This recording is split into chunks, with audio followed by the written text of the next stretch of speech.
Welcome to the Dana Point City Council meeting for February the 25th, 2015. We will now call to order our meeting. City Clerk, roll call for the council members. Thank you, Mr. Mayor. All members of the City Council are present. Thank you very much.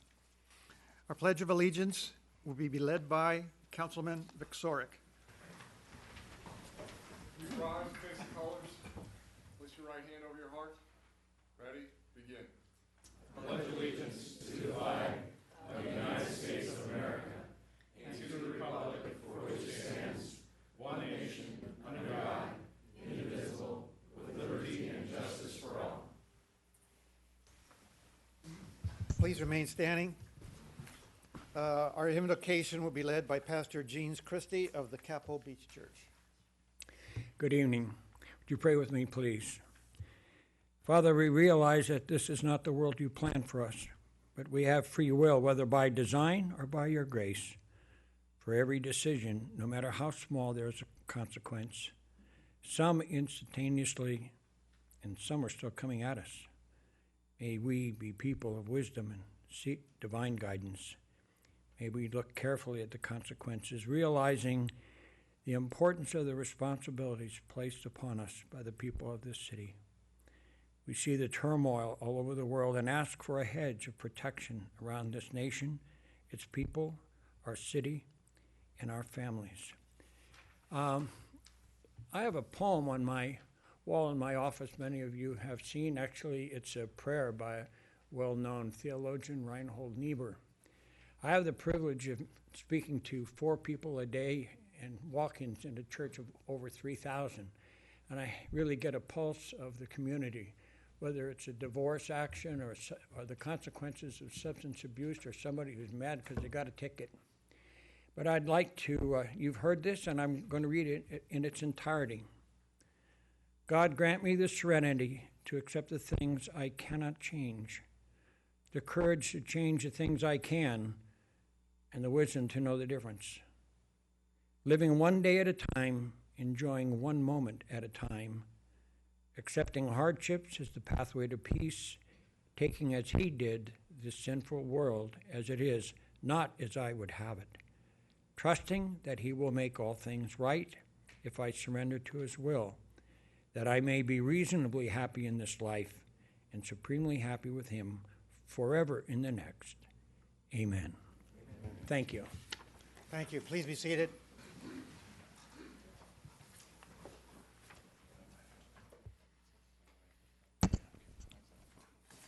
We'll continue on with the consent calendar.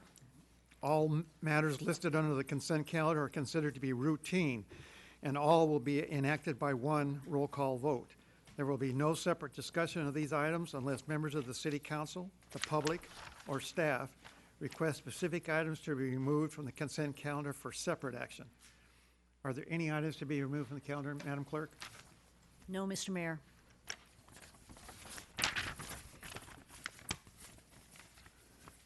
Any by the council? None. Then I entertain a vote for approving the, let me waive the reading of ordinances and approve the by title only. Recommend action that the City Council approve by reading of title only if all ordinances on the consent calendar and that further readings of such ordinances be waived. Motion to approve the consent calendar. So moved.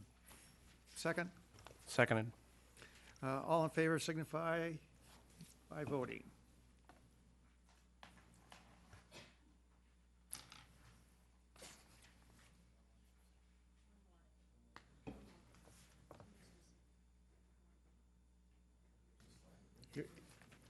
It should be blinking.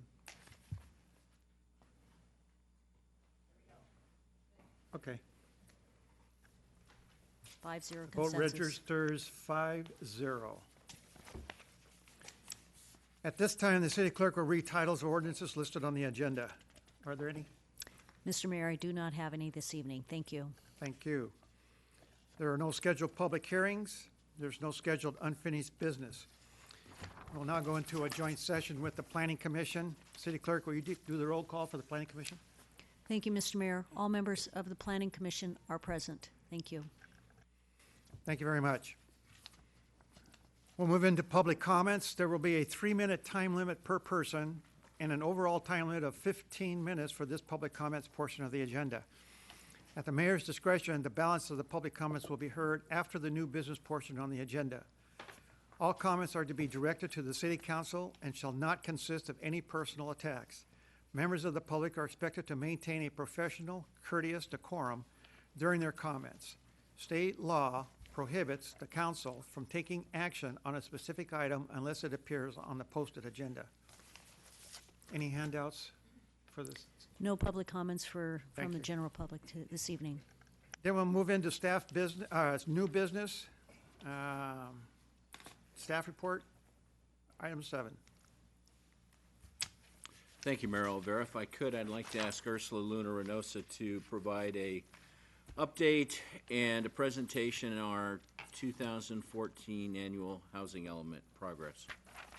Good evening, Mayor and members of the City Council. The city is required to have a general plan, and the housing element is a required element under that plan and is required to be updated usually every 5 years. However, we had complied with certain statutes, and so we were eligible to comply every 8 years. So our next housing element is not due for another 8 years, and was last updated and adopted by the City Council in December of 2013, and was accepted by the state as compliant in January of 2014. The housing element includes goals, policies, and then programs as a strategy to maintain and develop housing to meet the needs of the existing and future residents. California Government Code Section 65400 requires each city to prepare an annual report on the status of the housing element of its general plan. This provides an opportunity to annually discuss the Dana Point housing activities and any efforts that occurred during the past year. State law requires that jurisdictions address their fair share of regional housing needs as identified through the Regional Housing Needs Assessment, or RHNA. RHNA is determined by the Southern California Association of Governments, or SCAG. Dana Point allocations for the current planning period of January 1st, 2014 through October 31st of 2021 identified in the RHNA include 76 very low income households, which is 0 to 50% of median household income, 53 low income households, which is 51 to 80% of median income, 61 moderate income households, which is 81 to 120% of median income, and 137 above moderate income households, which is over 120% of median income, for a total of 327 units. That's the goal during this housing element period. So year 1 of 2014, we have not had any very low or low income units, but there were 3 moderate income units and a total of 12 above moderate income households. And this was derived from building permits that were issued in 2014, so for a total of 15 dwelling units. So again, 12 of those were single family detached homes, which are above moderate income, and 3 mobile home set down units. Arguably, the mobile home units could be possibly below median income levels, but we don't require any recorded restrictions on those, so we can't count them for the purposes of the RHNA as very low or low. The state approved our housing element, which includes a number of activities and programs. And coming up in the next year, we will be able to report, when the building permits are pulled, there was an entitlement for 168 units at the corner of Della Bispo and PCH, and that does include 10% of those units will be affordable, and they will be restricted affordable units. And the town center plan had an approval of 109 residential units. None of those have any restricted covenants on them, but the developer will be required to pay an affordable housing in lieu fee when they pull the building permits for those units. So under the programs, of note is an affordable housing program that is quite creative and unique that the city has, and it's through the St. Regis Employee Housing Assistance Program, and this served 72 employees, 16 of those living in Dana Point. Another program that was outlined in the housing element was to remove governmental constraints relative to parking standards. And that study has actually begun and is part of another item that will be brought before you this evening to talk about in the study session. And another program is to promote housing opportunities for seniors, and there were 27 senior home inspections that occurred during this period. So this is the annual report. There's more detail in your staff report for 2014, and I'm available to answer any questions. Mr. Mayor, if I could just make just a couple brief comments. One, I want to thank Ursula, but more importantly, I want to thank Christy Teague. When I arrived in Dana Point almost 14 years ago, for a variety of reasons, this just wasn't a priority to have a adopted and certified housing element with the City Council. And about 8 years ago, we were able to work it into the priorities, and due to Christie's work with the community, the Planning Commission and the City Council, we were able to get it adopted and a certified housing element. I really appreciate the effort that she did working with the church community to get us out in front of the SB2 issue, so that was included in our certified housing element. And through Christie's diligent efforts, as well as the rest of the community development team, I'm very pleased that, again, we're out in front of this finally. One of the issues that Dana Point struggles with is because we never had an adopted redevelopment project area or redevelopment agency, we didn't have the benefit of a housing set-aside fund that went along with it, whereby as a requirement you're to incorporate affordable housing in a redevelopment project area, and it creates a source of funding. Most of the cities who were out in front of this affordable housing issue were able to achieve that through aggressive efforts with their redevelopment housing, with their redevelopment project areas. And so, again, I want to credit the council and staff for having it adopted, but more importantly, a certified housing element here in Dana Point. It's really quite a statement given the hurdles that we've had to overcome. So with that, staff and I would be happy to respond to any questions the council may have. Thank you, Mr. Sarkis. I'll go to the Planning Commission first. Is there any comments or questions to staff?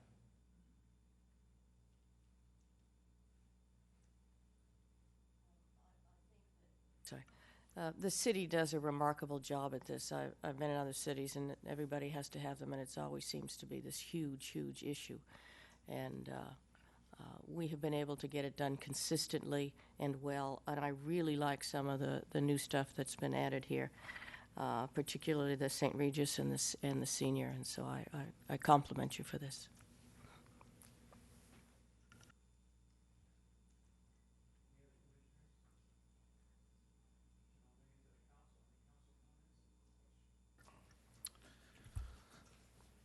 Thanks for your report. Quick question. You mentioned that Majestic is going to have to pay some in-lieu fees for the, you didn't break it down to what they're going to be paying for low-income households and how many that's going to be. Do we know yet? They'll have to pay a fee per unit, so 109 times, I believe it's $5,000 per unit. I need to go check that number for sure. Does that apply to our very low income or low income or? That applies to all of the units. None of the units that they build will be restricted. Instead, they will pay an in lieu fee that the city will collect and hold on to for use for affordable housing at some other location. All right, thanks. And what sort of has handcuffed is the fact that we haven't had development on this scale where we could assemble a lot of affordable housing monies. So any affordable housing efforts that we would have to do up to this point would be funded by general fund money. So this will really give staff and the council and the Planning Commission an opportunity to start doing some creative things. Any other comments? I got a few. As I look at the report, what happens if we don't make the goals?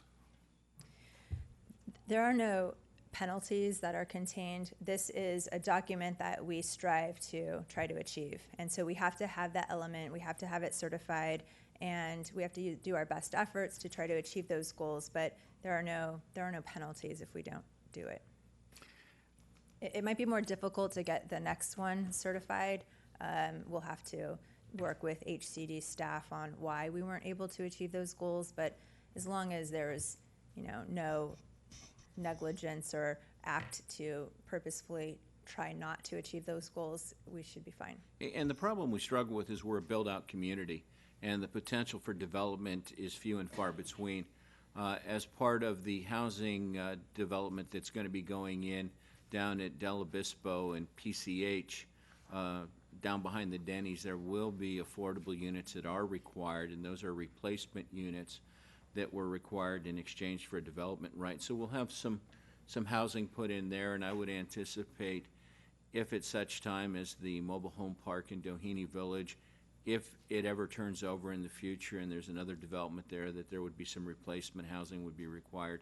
But again, because we just don't have a lot of available land, the opportunity for infill development is few and far between and doesn't happen all that often. The oddity I see in the stats is we're being requested to have, during this period, so we're talking to meet these total of 327, we got 6 years. Till 2021. Is that right? And I just wonder why they even bother to ask for 137 units above moderate income. So far, we got 12, and they're on the strands. Who cares? We advocate for that. Is the I don't want to call it witchcraft, but for lack of a better term, the science that goes on in creating these numbers. Because when I first arrived, I would meet with affordable housing developers who come in and focus in on this, and when they look at the price of land, just the price of land in town, and at the time the going price was $1 million per acre, and when they look at the pro forma associated with affordable housing, absent some type of subsidy from the city, which would come in our case in the form of general fund monies, it just doesn't pencil for them to come in and make the investment. We also, for example, Villa Cañon, we looked at, because the city had control of that site, we looked at possibly a number of development opportunities over the year, and we looked at affordable housing, affordable senior housing, and because of the topography and the underlying geology, it just didn't pencil from a financial standpoint. So, I'd like to think that SCAG and the RENA effort that goes on to allocate these numbers would look at those types of parameters as far as the cost of development, the built-out nature of a city. So fortunately, while it's mandated to have a plan, it's not a requirement to implement the plan other than to make a good faith effort towards compliance. And I'll just add that SCAG, they come up with those numbers and they look at the demographics of your community and what they determine your need is. And so we have more moderate income households, moderate income folks here than we have low income, and that's why there's the higher requirement for moderate. It's based on the demographics of our community currently. Okay. Let me move over to the programs. Are these programs titles required, or are these program titles we've adopted? In terms of what we call the programs? Well, there's 5 of them. So could we have 6 or 4 or 3? Correct, we could have. So we More or less. determine what the Yes. programs are, and there's no goals for these programs. The overall goal is how are we going to provide more affordable housing opportunities to the community, or housing opportunities generally. Okay. Those are the questions I have. Any other questions by commissioners or council people? Do you need any direction, or? Nope, this was just an update. We're required annually to provide this update. Okay. So Well, thank you very your much time. for the report. I appreciate your work for that. In that case, we'll move on to item 8 for our joint study session. Staff? Yes, Mayor Weinberg. Who? Oh, Mayor. I apologize, Mayor Olvera. I'm multitasking and struggling at best. But I think we have a couple of planning commissioners who might not participate in the next item. Is that correct? Because we're going to be talking about the town center?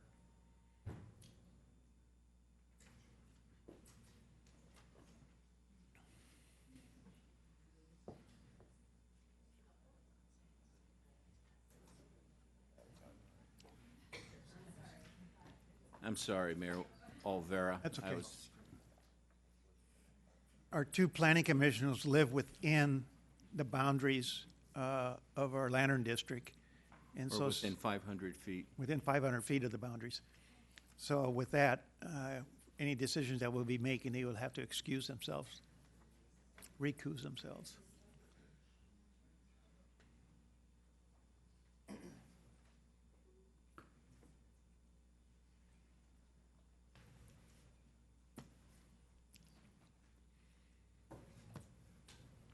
Okay.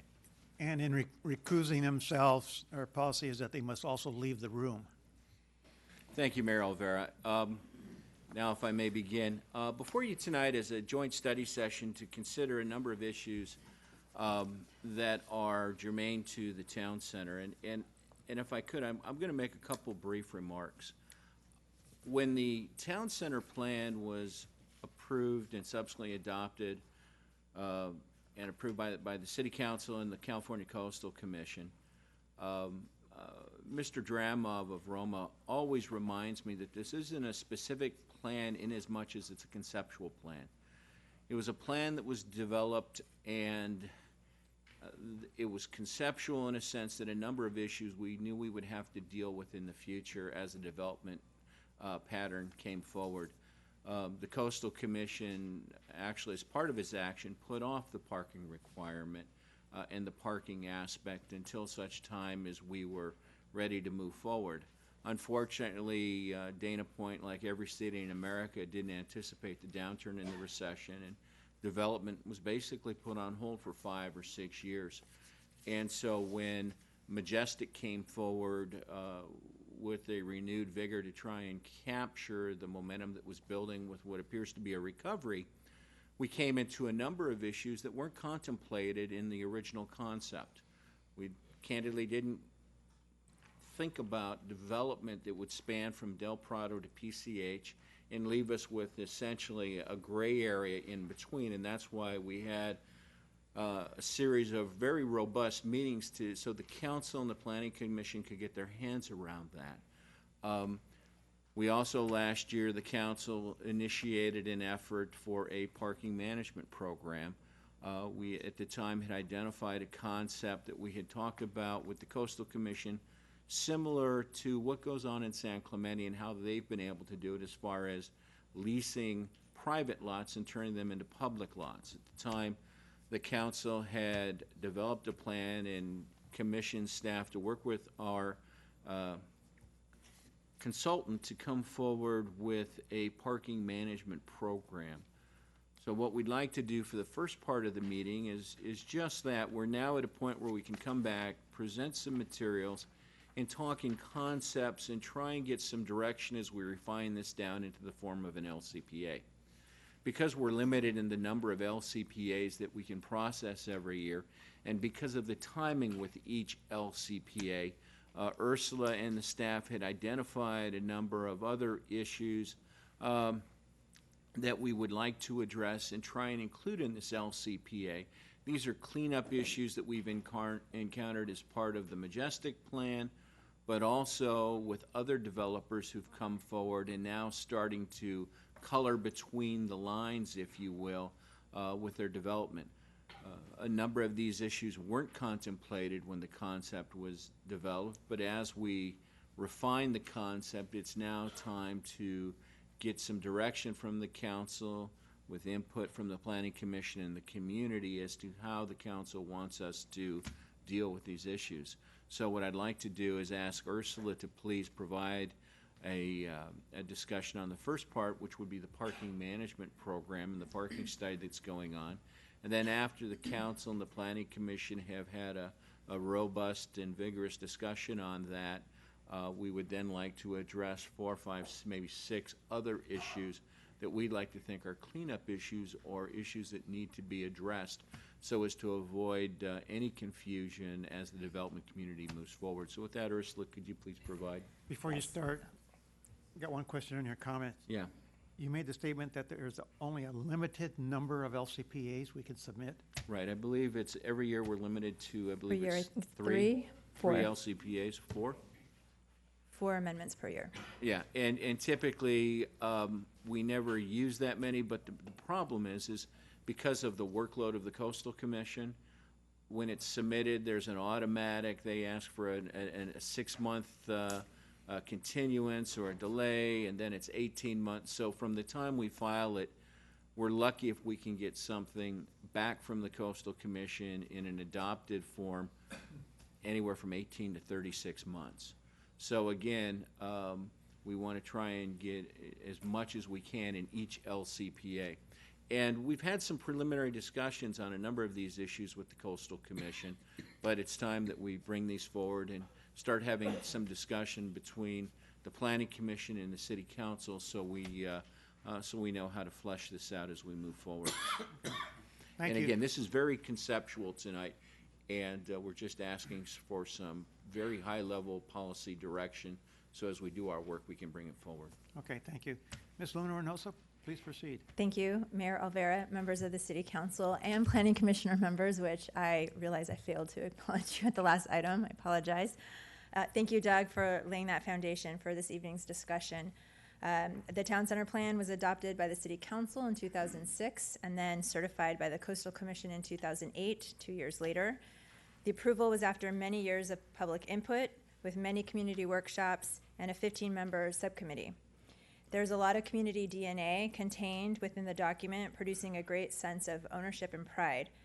This sense of pride is well-deserved, and the city and community should be acknowledged for their effort to create an ambitious vision to create a destination for the entire community to enjoy. A place with continuous storefronts consisting of restaurants, cafes, markets, and other shops. A place that encourages a leisurely walk with a loved one while sipping an espresso and window shopping. A place that contains beautifully landscaped public plazas where one can read a newspaper while enjoying the fresh air and sunshine. A place where a resident can walk to a market to pick up fresh produce for their evening's meal. It is this experience and this sense of place, this leisurely destination, that the Town Center Plan envisions. How do we achieve this vision? What does success look like? Why does it matter if the projects proposed by the development community are economically feasible? These are important questions. Before I delve into any of these questions, it is worth acknowledging that the Town Center area does not today comply with the vision. Quoting from the Town Center Plan, in response to the community's long-standing recognition that the Town Center falls severely short of fulfilling its potential to be a vibrant, engaging, and sociable activity center that is an attractive destination for residents and visitors, the City of Dana Point initiated a planning process and engaged urban design consultants Roma Design Group to study the area. Town Center was a deliberative planning effort to initiate change. It contained goals and policies to provide a structure to guide that change, but it is important to understand and acknowledge that the effort is meant to result in something that is different from what exists today. I'd like to read a bit of an article about a city in South Carolina. With 2 downtown colleges, a growing downtown residential population, and thousands of tourists visiting each week, Charleston, South Carolina is never short of retail customers. In particular, the retail sector thrives on King Street, a history-rich corridor running north-south along the peninsula that forms its central business district. It's almost like you've got a regional mall, but it's a major street in downtown Charleston, said Elaine Warzola, executive director of Carter Real Estate Center at the College of Charleston.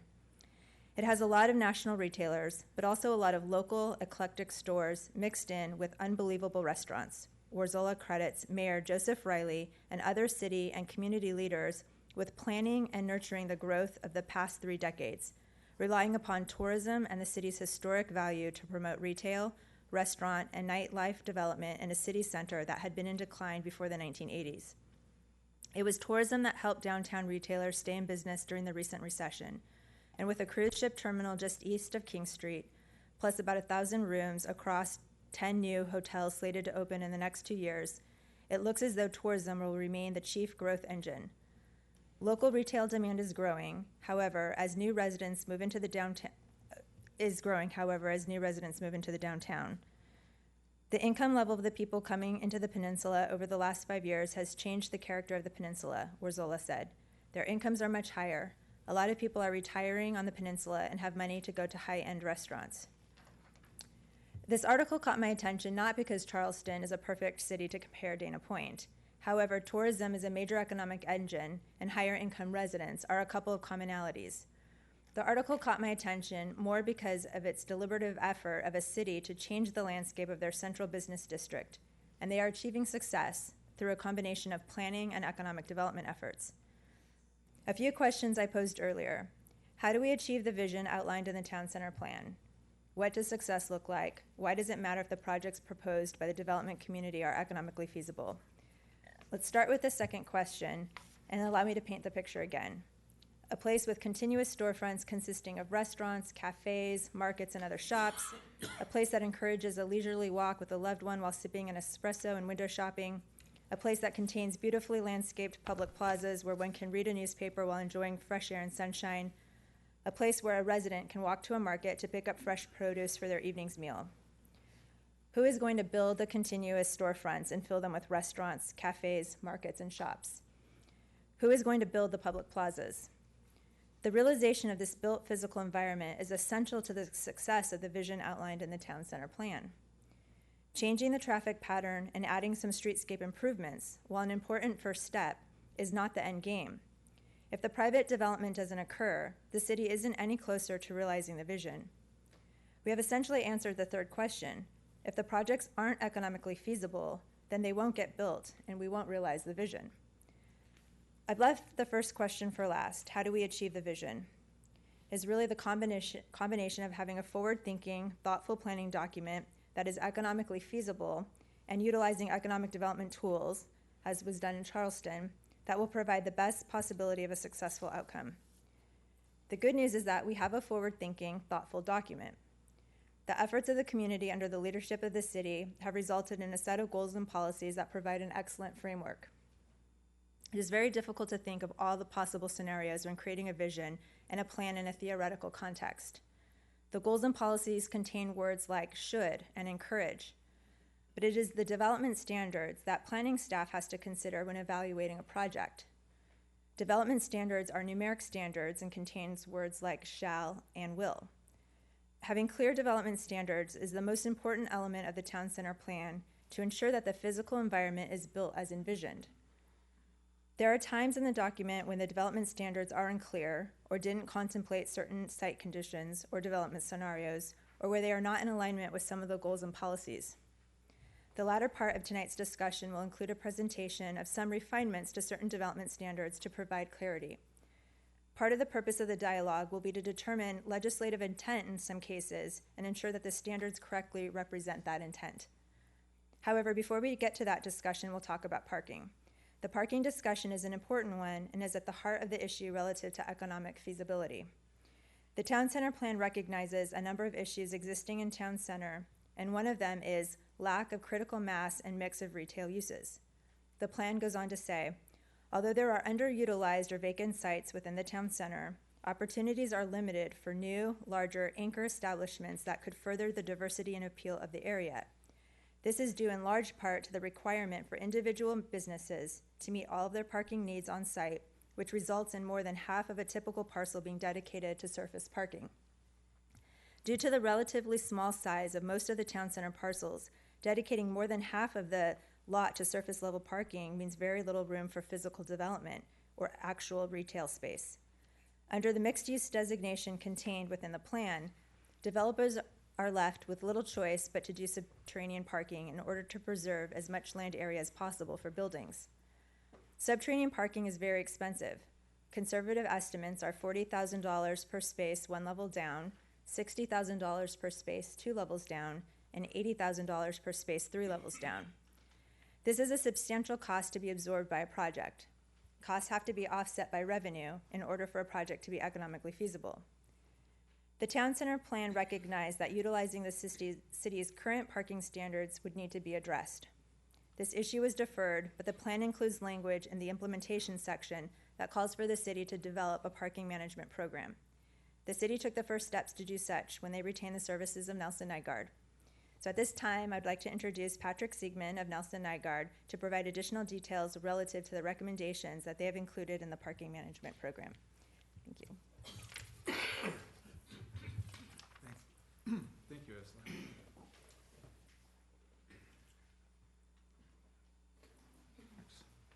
Well, good evening, members of the council, planning commissioners, members of the public. Thank you again for inviting me to be a part of this project and for inviting me again to come down tonight. And I must say, it's a tremendous pleasure to be back. I just spent a week in Houston, and I was reminded of how wonderful California is. And also strolling around here tonight, I was reminded of how much there already is here in the town center that makes that makes up for the stuff of a great town center. You stroll along, and not only are there beautiful neighborhoods on either side, and the coastal overlook's right there, but in addition, there's the hardware store, there's a full grocery store, there are good restaurants. There are lots of things that would make this a wonderful place for many people to live, the kind of place where you can, spend days without ever bothering to get in your car because most of your daily needs are within walking distance. And certainly staying in the Blue Lantern Inn a couple of times, I've experienced that. So there's so much to build on here. And I think in many ways, what we have the opportunity to do is change a inherited code that was never intended for building a town center. And once we do that, I think there's tremendous potential to realize this vision. So I have a few slides, and I will try to confine myself to no more than 35 minutes at the most. But I do want to cover some things that some of you will have seen before, but I understand there are new council members, perhaps others who are new as well to this issue, so we'll cover some of these. So to begin with, I have been working with my staff and with all of you for well over a year now on the town center parking plan. And in doing so, we went through all of these steps, starting by reviewing the town center plan, following with existing conditions analysis, many site visits, public meetings, produced a draft report, came to council members in January of last year and the Planning Commission. And then we did follow-up meetings again with Coastal Commission staff because we've tried to bring the Coastal Commission on board all the way through and to get a good read for what they will and will not receive with favor. And then we have been working on starting to write actual plan amendment text, but are checking in, of course, tonight with all of you first.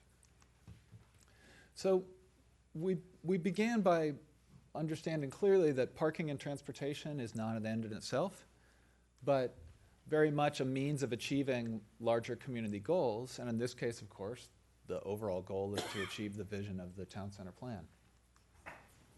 And I won't read all of these objectives, but we began with these essential objectives, refined them a bit, and essentially validated them through public meetings. And we came to the basic ideas that, yes, we need to make more efficient use of the existing supply that's out there of parking, to really promote shared public parking, to make sure that revitalization is actually economically feasible. The Coastal Commission reminded us that it is absolutely essential to maximize coastal access because that is their mission under state law and that the district is within their area of jurisdiction. Make sure we have enough parking for future development, protect all of the adjacent neighborhoods from spillover parking and the nuisances that can come with that. And then just to highlight, the town centers within the coastal zone, we therefore need Coastal Commission approval to change the code. And their goals, again, maximize public access while also protecting and conserving the coast. So the good news is that as we've met with them, they've said, well, we support this overall vision of a walkable mixed-use town center that welcomes more visitors. We think that's a great thing. We think it's a good idea to have the town center become more lively because as it is able to accommodate more visitors, that means they won't be all, say, bunched up at one particular beach. But they did say that protecting public access to the coastal overlooks down at the end of all the lantern streets overlooking the ocean, they consider that an important element of coastal access. Going on to existing conditions, well, In 2008, the city commissioned a parking study by Fair and Peers, a well-reputed transportation firm.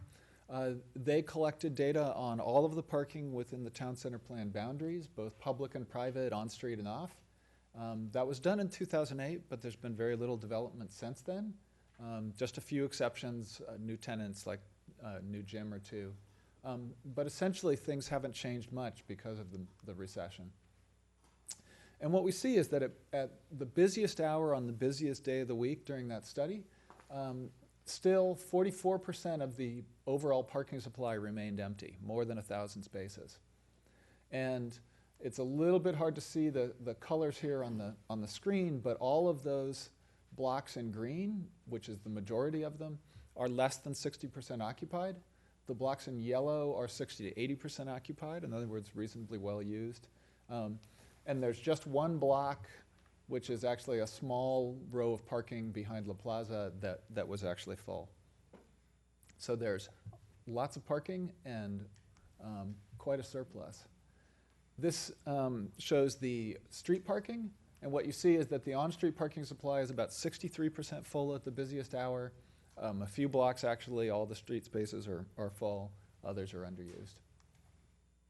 So in summary, what you have, though, is some spot shortages on some blocks where there are occasional times where a block will fill up entirely. We sometimes then get complaints of spillover parking with non-residents coming and filling up the parking on residential blocks, particularly down towards Santa Clara Avenue and the Lantern Streets that are the cross streets there. And understandably, residents are concerned that with additional development, there could be worse spillover in the future if we just don't do anything to manage it. But overall, we have, well, a ton of parking.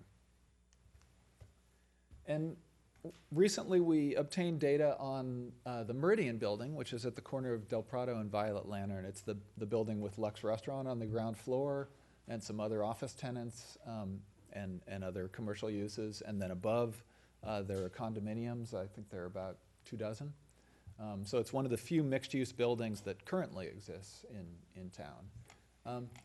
And this data was collected just a few months ago, very extensively, because the applicant was looking to do a change of use. And what we see there is this building was approved before Dana Point actually was incorporated, and so was approved under the Orange County zoning code. It has about 50% of the parking that would ordinarily be required for these uses if it was a conventional set of single-use buildings, all with their separate parking. But as it turns out, this building, the commercial parking, has a total supply of about 86 spaces. At the peak hour, 60 of them were full, leaving a surplus of 26 spaces, despite the fact that it's parked at about half the Orange County code. Which is also largely the same as the code that Dana Point has today, because the Orange County code was largely adopted by the city of Dana Point when incorporation happened. So here, one thing though that's really of interest is it shows you how spillover parking problems can happen even when there's an ample overall supply of parking. What we see here is there are 12 spaces on the street right along the frontage of the building. There were 23 people parked on the street, and the reason the surveyors know that is because they actually watched every person coming and going from the establishments in that building all day long and watched where they parked. And so they saw that some people parked across the street by the vacant lot, some people parked across the street by the post office, but some parked down in front of residences. So you have more demand than supply of on-street parking, or more demand for than supply of. The ground floor parking, which in this picture you see that's here at street level behind the offices and shops, had 10 surplus spaces. Now there's an underground level of parking, which is accessed by going down the alley behind the building and turning in. It has 27 spaces, none of which were used at the peak hour during this study. In addition, this building has ample residential parking, which is behind a gate and wasn't included here. So what you see is that we get some spillover parking on the street, even though there's plenty of parking in the building. So the challenge is we have a situation where essentially we have ample parking quantity, but we need some more parking management. And so the recommendations that I will get into try to provide both. A new code that will give us the right quantity, and then management techniques and strategies that give you good management and prevent these kind of problems. So to start with, principles for getting the right quantity of parking. Well, luckily, every parking system has two key parts. Parking is not that complicated. It's not rocket science. That's why I went into it. The quantity, let's start there first. Management, of course, is your policies, your regulations, your prices for handling both street parking and off-street. But let's start with quantity. So the right amount of parking for a mixed-use town center, luckily we have huge numbers of mixed-use town centers. It's the traditional American neighborhood building pattern. We have them all over. So it is important to recognize, though, that we have really two major patterns of development in California. We have this typical post-war scene. This happens to be a Kmart. It's, of course, highly regulated. The quantity of parking here is dictated by code. Everything down to the 4-inch yellow stripe requirement is dictated by the zoning code. Even though you might think, this is so ugly, you know, somebody bribed the planning commission to get this approved, but it's just typical code outcome. And on the other hand, we have places like, this happens to be Colorado Boulevard in Old Pasadena, and it's the kind of mixed-use fabric that I think is envisioned in the town center plan. And this place, it grew up in part before parking requirements existed. They added some garages and shared lots, and it now exists as a great traditional neighborhood, and it's got a park once approach to parking, meaning that you can park once and walk to a lot of different destinations. A lot of the parking is shared. And the code in Pasadena, as is common in many similar places in California, is really complementary and designed to fit that pattern. So the conventional codes that we adopted pretty much largely in the 1950s, right after World War II, they were designed to create, and they do create, places that look like this. This happens to be San Jose, but you get offices with 4 parking spaces per 1,000 square feet 4 parking spaces per 1,000 square feet of built space. You get retail with the same amount of parking. You get hotels at 1 space per room. Everything is separated and segregated from each other. You have high-speed arterials, and while it's theoretically possible to walk from one use to another, pretty much nobody does. And the existing code in place in the city of Dana Point was largely designed to create this kind of fabric. And where did these requirements come from? Well, to be frank, a lot of cities where they came from is they copied it from somewhere else, often from the city of Los Angeles. But in some cases, people did collect data to try to establish them rationally. The Institute for Transportation Engineers collected a lot of data. For example, with office parks, they went out, studied about 30 office parks, and found that the average office park needed 2.5 parking spaces per 1,000 square feet of development. That's how many were occupied. And this is places with no transit, no mixed use, and free parking. And so most places then set the code at 4 parking spaces per 1,000 square feet, because out of 30 office parks, the highest ever observed was 4.25 spaces used. And so they thought, well, this will give us ample parking, no matter what. The problem is that a lot of these places, the average, only have 2.5, so you wind up with a lot of unused parking. And we see this when we compare the number of cars actually parked in the town center at the busiest hour against what the code requires. For the uses that are currently in the town center, the code requires about 2,500 parking spaces. there are actually about 3,000 because of all the street parking.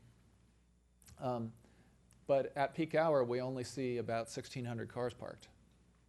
So the existing code has generated a lot more parking than is needed. And again, in physical terms, 4 parking spaces per 1,000 square feet has been faithfully rendered by this artist. And you can see he had the imagination to draw in the pedestrian next to the 18-wheeler there. The result is you get about 1.3 square feet of asphalt for every square foot of building area. And it's really difficult to build a mixed-use vision with that kind of code in place. Here what you see is that often the requirements require more parking space than building space. So here most uses require more than 1 square foot of parking for every square foot of built space. And for things like restaurants, the things that add a lot of life and vitality, it's often 3 or 4 parking spaces. Often 3.5 or 4 square feet of parking for every square foot of actual built space. The other thing that the existing code tends to generate is lots of small private parking lots which aren't very efficiently laid out. And these lots then all tend to get signed to say, well, park at your own risk, tenant parking only. You get these kind of individual fiefdoms. You can't imagine a shopping center owner ever taking his big shopping center parking lot, dividing it up into little sections and saying, well, this is for that store and that's for that store. But this fabric naturally evolves when a place builds out piecemeal.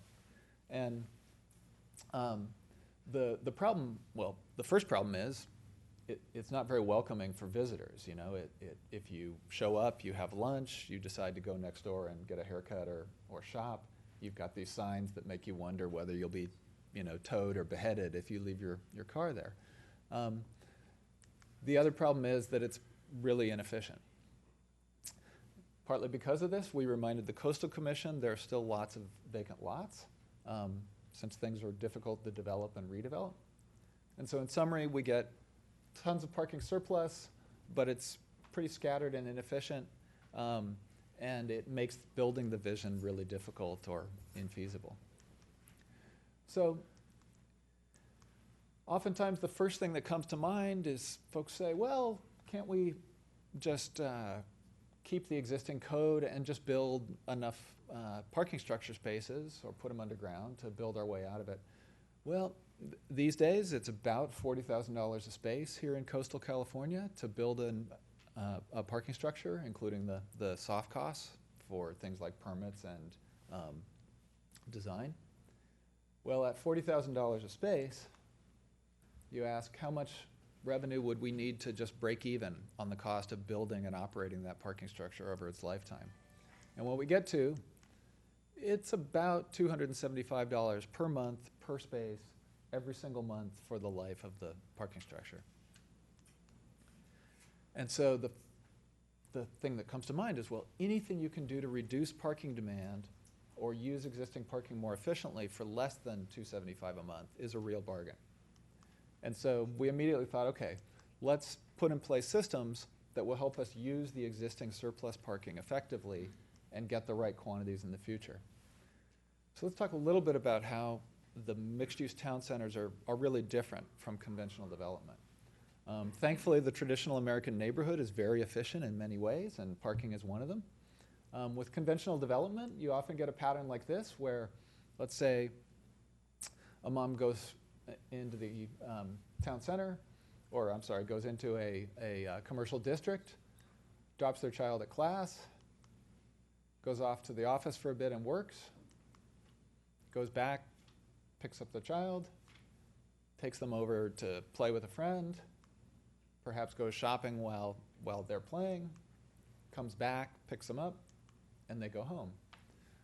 One of the things that makes this conventional suburban pattern pretty inefficient is that not only do you need a lot of different parking lots and parking spaces, but you get a whole bunch of vehicle movements and turning movements on the arterials, which tend to gum up the works.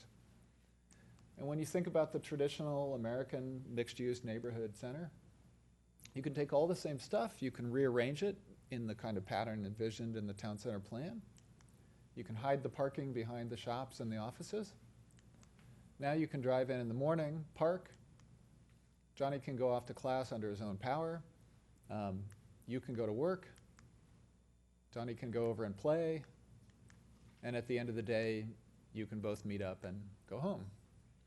Or, of course, if you live there or you're staying there in a hotel, then you can do all those things without moving a car. And so you get just a lot less parking demand, a lot less land area needed, fewer vehicle trips. And one thing that this graphic doesn't mention, of course, is that the other big thing, perhaps the most important thing, is that when you have shared parking lots, you're able to accommodate different uses at different times of day, or uses with different peak hours of demand. So, for example, one place is packed at breakfast because it's the great breakfast spot. One restaurant is only open for dinner. Offices are only open during the day. Bars and nightclubs have more people at night. So those shared parking aspects work really efficiently as well. And in the staff report, we've identified many, many examples of mixed-use town centers and the actual levels of parking demand and parking supply that are there.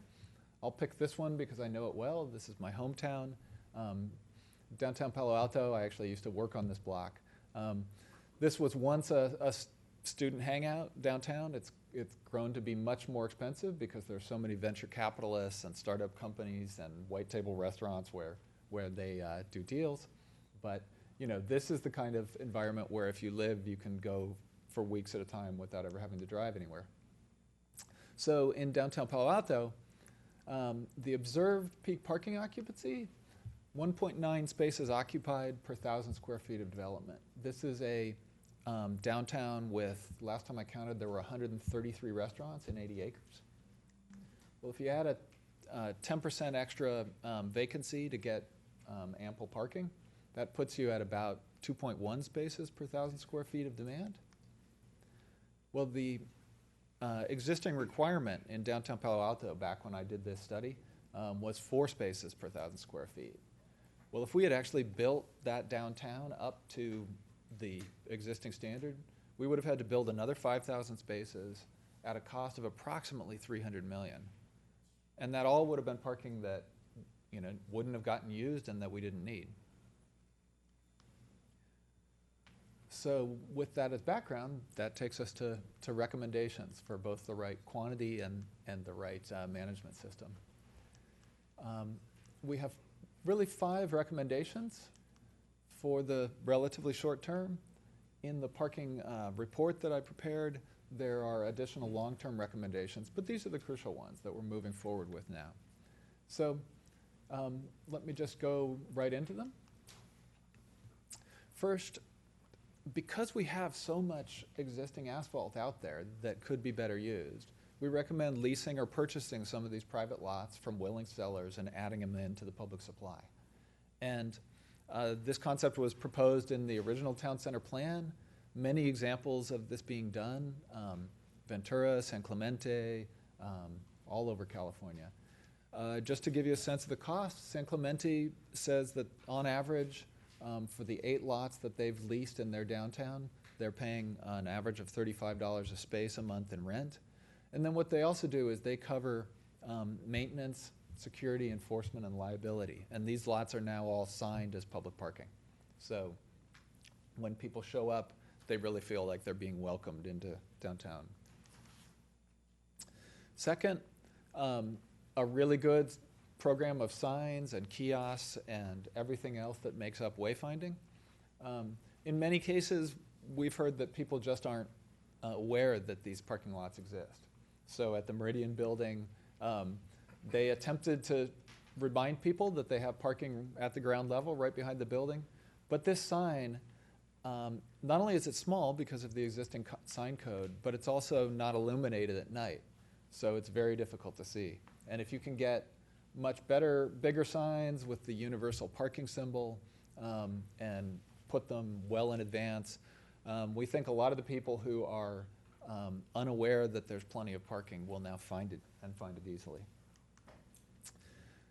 Third, setting appropriate parking requirements that are appropriate to the actual demand you experience in a mixed-use town center is absolutely crucial. But we want to make sure that when new parking is created, that it becomes part of the shared, open to the public supply. And the smartest way of doing this that I've seen is what Redwood City has done. Their program is entirely voluntary, and what they say is, if you agree to make your parking available to the public as shared parking, then we will give you a much lower rate for parking for all non-residential uses. And on the other hand, if you want to keep it all private and sign it with our tenants only sign, that's okay too, but in that case you have to build according to the existing code. And what they found at Redwood City was that the overwhelming majority of new developers came in and chose to go with providing shared public parking, because basically they could see that it worked for them and worked for everybody. And the rate we're proposing here is 2 parking spaces per 1,000 square feet, if and only if made available to the public as shared parking. And again, this is just for the non-residential. Then the other thing is to establish the in lieu of parking fee for the town center at $40,000 per space. We, of course, already have an in lieu of parking fee here in the city, but we want to clarify that it would be established for the town center in the town center plan, and set it at $40,000 a space to be reviewed annually. And of course, what that does is if someone has a small lot, it makes it easy for them to build a nice building, pay the in lieu fee, and then the in lieu fee can be used to provide public parking at another site, or best of all, by converting some of the existing private parking into shared parking. Just to give you an example, this is a new building that went in on the main street that you come in on, California Street in downtown Ventura. That building fills out the lot, does a great job of hiding the ugly parking structure behind it, and was built with 0 parking on site, but there's plenty of parking in the public lots just a few feet away. So then for the residential side of things, to get a sense of what would be an appropriate requirement, we looked at both our experience with many other town center plans like this, and then also the census data for Dana Point. And what we see is that in Dana Point right now, even without having living upstairs among most of the buildings in the town center, citywide, about 1/3 of the owners of residential households have 1 vehicle. And among renters, it's about 45% have either 1 or no vehicle. And what kinds of families are these? Well, it's usually young singles, single parents, the empty nesters, retired people. And in my experience, those are the kinds of people who tend to want to move into an apartment or above shops in a mixed-use town center. So we think that generally, especially with the smaller units, that will be the kind of household you get in the town center.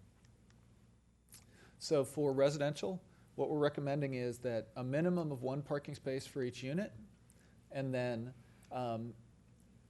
it would be 1 parking space per 1,000 square feet of built residential space.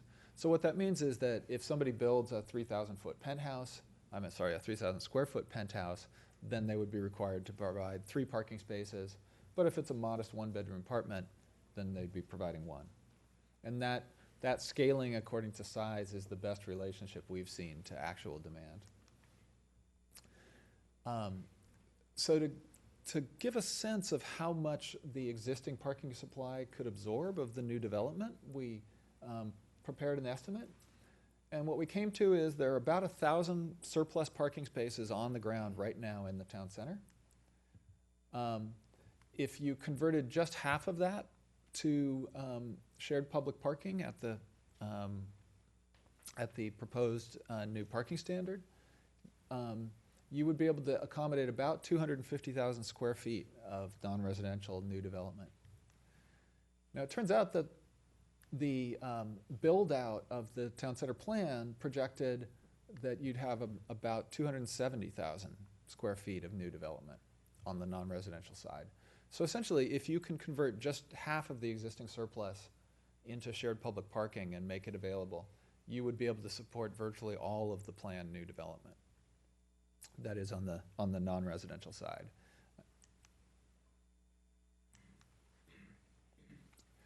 So then, next on to a couple of management recommendations. So it's essential to monitor and evaluate as you go along, and it's essential for two reasons. First of all, if you don't measure it, you can't manage it. So you want to keep an eye, do regular counts, and make sure that indeed things are working out. You have the right amount of parking and continue to. The other important reason to do this is because we think it will really show the Coastal Commission that not only are we setting appropriate requirements, but we're also keeping an eye on things and have a plan in place just in case perhaps this becomes the most popular destination in the country and everybody pours in. Well, we might need some more parking. So what we recommend is we establish this, we monitor regularly, do counts every busy summer season. And if you ever get to 90% occupancy, then you would either reduce demand or increase supply. And on the demand reduction side, there are lots of potential cost-effective things. So for example, Long Beach in the Belmont Shores District provides free transit passes to all of the downtown employees because it's more cost-effective than adding parking. But then you can also add parking. Then last and absolutely not least, in order to protect adjacent neighborhoods from spillover parking, there are a couple potential causes of spillover parking. One is when residents themselves fill up their own garages with, well, whatever they should be selling at a garage sale. And you get full garages and then all the cars are left on the street. But the other situation is, of course, you get spillover from popular destinations down into the residential area. And so to do this, well, in some places, what you might do is just put in a residential parking permit district, the way Dana Point did quite effectively, I understand, around the high school. The problem with that is that because of the coastal overlooks, the Coastal Commission has told us very clearly that they would not look kindly on a proposal to put in a residential parking permit district of the ordinary kind in the residential neighborhood just south of the town center, Santa Clara Avenue and the cross streets. So we said, well, why don't we do what some of the other coastal communities have done? We can set up a residential parking benefit district where non-residents would pay regular parking fees. This does not mean we would have to put meters in all over the streetscape, but simply you put in 1 or 2 pay stations. For example, Pasadena has 1 pay station at each neighborhood fire station. And then you post some discrete signs to say that you can also pay by cell phone, as in this sign here. Let's see, that one's from Saarbrücken in Germany, so it's in German. We should probably do it in English here. But then you charge non-residents regular fees. They don't have to be very high, and issue free permits to all existing residents. And what that will do, we think, is very quickly signal to residents, gee, don't bother to spend money parking in this neighborhood. After all, there's going to be plenty of shared public parking right in the town center. So why not walk 2 blocks to get to the overlook and park where there's visitor parking in the town center? So Laguna Beach and Oceanside do versions of this, many other cities. So for example, Laguna Beach, it's $1.25 to $2.25 an hour for non-residents to pay to park at the meters, and it's $40 a year for the annual resident permit. But there's no reason why you couldn't make that free. What to do with the revenues? Well, first, we think there will be very little in the way of revenues because we think this will discourage anybody from really wanting to come and pay to park there when why not park for free in the town center? But what revenues you do get, we would recommend just be returned for improvements to the neighborhood, to public services. So for example, this could be just better parking enforcement in that area. And just lastly, I want to give just an example, again, in microcosm of how this could work at one of the existing mixed-use buildings that occasionally has spillover parking problems. So here at the Meridian building where Lux Restaurant is, what we'd recommend is rather than leaving 27 underground spaces vacant all the time, which is about $1 million worth of underground parking going unused, that we put up good signs to let people know there's parking down the alley, that we change the code to allow them to have a larger sign just for the parking that is actually big enough to see at night and illuminated. And then, in addition, what you would do is establish time limits for the building's commercial spaces, let employees with permits park there all day. It would be enforced by the city if it's made into shared public parking. And then finally, to establish the parking benefit district we just discussed for the adjacent residential blocks.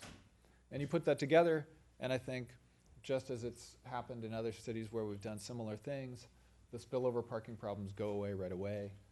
People park where they're supposed to. And this last slide just summarizes those 5 recommendations. So with that, thank you for your attention, and I look forward to our discussion. Thank you. Thank you, Mr. Siegelman. I'll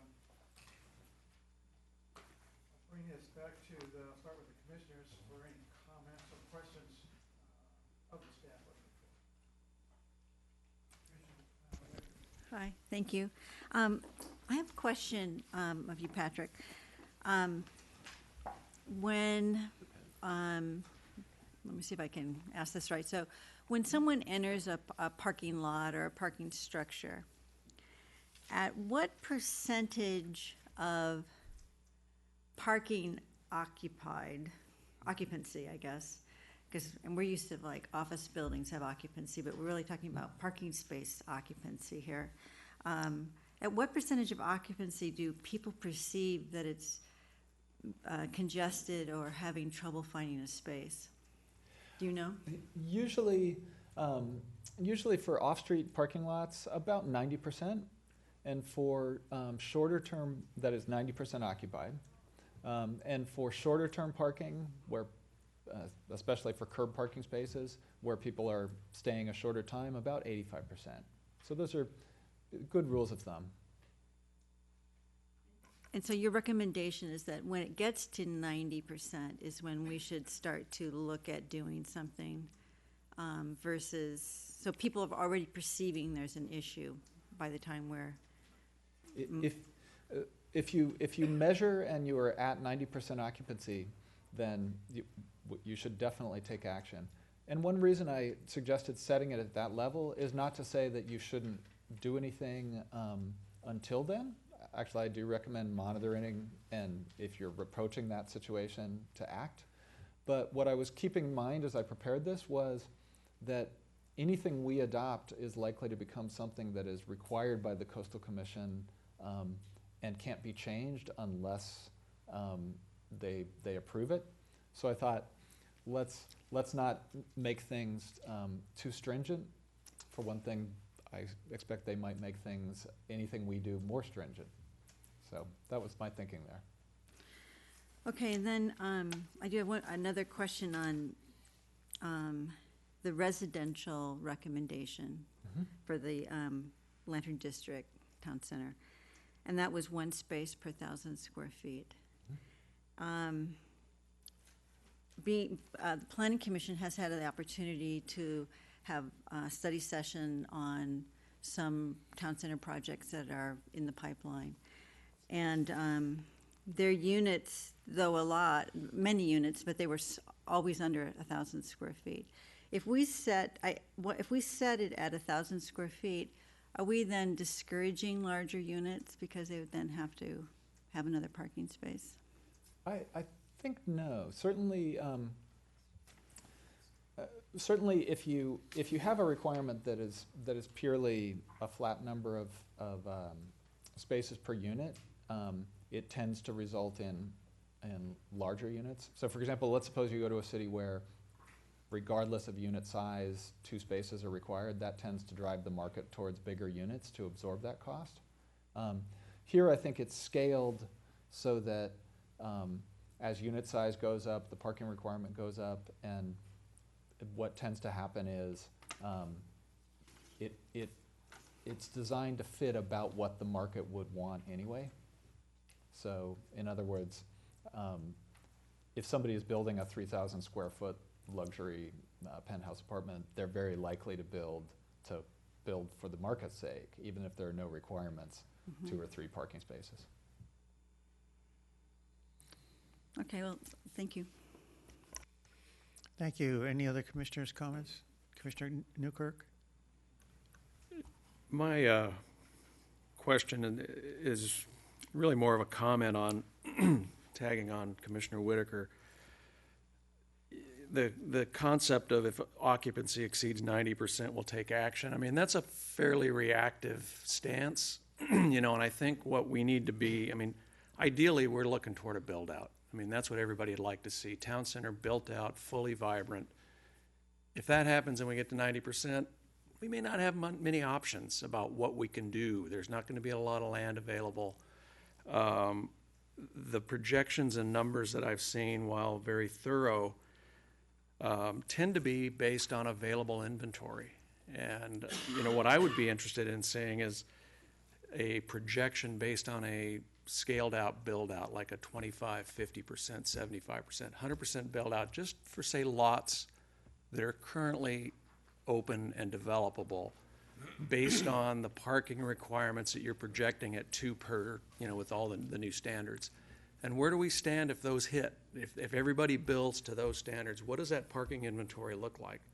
I mean, do we know that a problem doesn't exist on the horizon just with that, without looking at those numbers? And I think that would be helpful for everybody to be able to say, okay, our projection is at 25%. This is what we've got for inventory. This is what our demand projections are, all the way through to build out.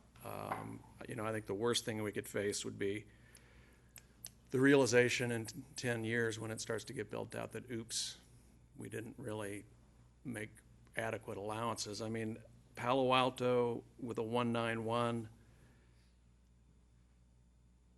requirement, you know, I don't see that we're really that comparable. I mean, Park Once works in a perfect world, but the fact of the matter is Dana Point's not really a Park Once town. I can't think of many places that people work, or many people that live in town that work, have their kids go to school, and they eat and do their shopping where they can park once. It's a very transitory in and out. I think we're going to have to face the reality that we're not going to get people to park once and do all of their tasks. And similarly, as much as it would be nice, you know, we live up in the Lantern District. A lot of people just don't want to walk down the hill and get themselves back up. So, you know, we're a little bit challenged from, I mean, it's I wouldn't trade it for anything, but I think it's a limiter in a little ways versus Palo Alto that's pancake flat. You can go from the campus to the freeway and maybe have a 50-foot elevation change, maybe a little more. But Yeah, I would like to see a little more data built on projections with, you know, the proposals. Where do we stand? Kind of a spreadsheet, for lack of a better term. But other than that, I appreciate all the work you guys have done. You know, if I could just ask a question to dovetail, you know, I think it's very aggressive, and I'm not going to say unrealistic to assume a build-out in 10 years, because quite candidly, just based upon, you know, what I can see, I don't expect build-out for 20 to 30 years, if that. Totally. Because, again, when you look at the value of the land, the topography, the ability to assemble parcels, I almost wish we could do an absorption study to say, based upon assumptions, what is the optimal build-out. So I think one of the things I would just offer up as part of the discussion is that, you know, I think we need to just, you know, make some very high-level assumptions as to what build-out could possibly be, and what are some times that we need to take a look at, you know, parking. And the reason I say that, it's funny because, you know, my wife and I, oftentimes as part of the construction, we'll go down we like to have breakfast at Schwack, as many people do, and we purposefully park down at Ralph's and then walk the length of PCH and then come back Del Prado and do the loop. And we try and do that periodically to look at the parking patterns. So I think, you know, just as this discussion progresses, I think we need to be very candid in our assumptions relative to build out. and, different times of the day. Yeah, well, I agree completely. I agree with you. I think it could be even a longer period of time for things to happen organically, but I think the one reality is at the end of that period, however long it is, there will be no more land created in town. Exactly. center. So we have to make sure it's looked at thoroughly to avoid those Especially in our potential 6.5 square miles of paradise where we have issues just trying to find the lofty goals of affordable housing. Right, exactly. And, I just wanted to add as well that certainly you can have a park once strategy for a mixed-use area where you have schools, office, retail, and there was a depiction shown of that. But you can also have a park once that works for just a commercial district, such as a mall. So, and Patrick alluded to that earlier, that a mall isn't going to say that this particular store has this segregated parking and this segregated parking, but you're parking once, you're going to the mall and you're visiting multiple locations. And I think that perhaps it's a little bit easier to think of the town center in that particular context than the school and the office and the retail. So I just wanted to add that. Mr. Mayor, if I could ask maybe one follow-up question. The number was thrown out that looking at roughly $35 per space per month for rental plus maintenance. That ends up being $420 a year per space. Ballpark figure with maintenance, are we looking at maybe $500, $475? What would be the total cost, including maintenance? I think that's pretty reasonable, and I think we need to both look at the first agreements that we can negotiate here in Dana Point, and also we need to look at more closely San Clemente's costs. We've actually been working with them as they develop the figures on their town. We essentially know that the most important thing is, while it's not by any means nothing, it's just so much more efficient than building anew. One thing I do want to mention is that I think it would be very useful, as Commissioner Newkirk suggested, to run some scenarios. One of the things that's really most important in a place like the town center here in Dana Point is the shared parking between uses with different peak times of day and peak days of the week. And you see some of that going on despite the signs currently. So you'll see people will park in the in the parking lot of a bank and go over to the restaurant where they're going to have dinner because they know the bank is closed and it's very unlikely anybody will tow them.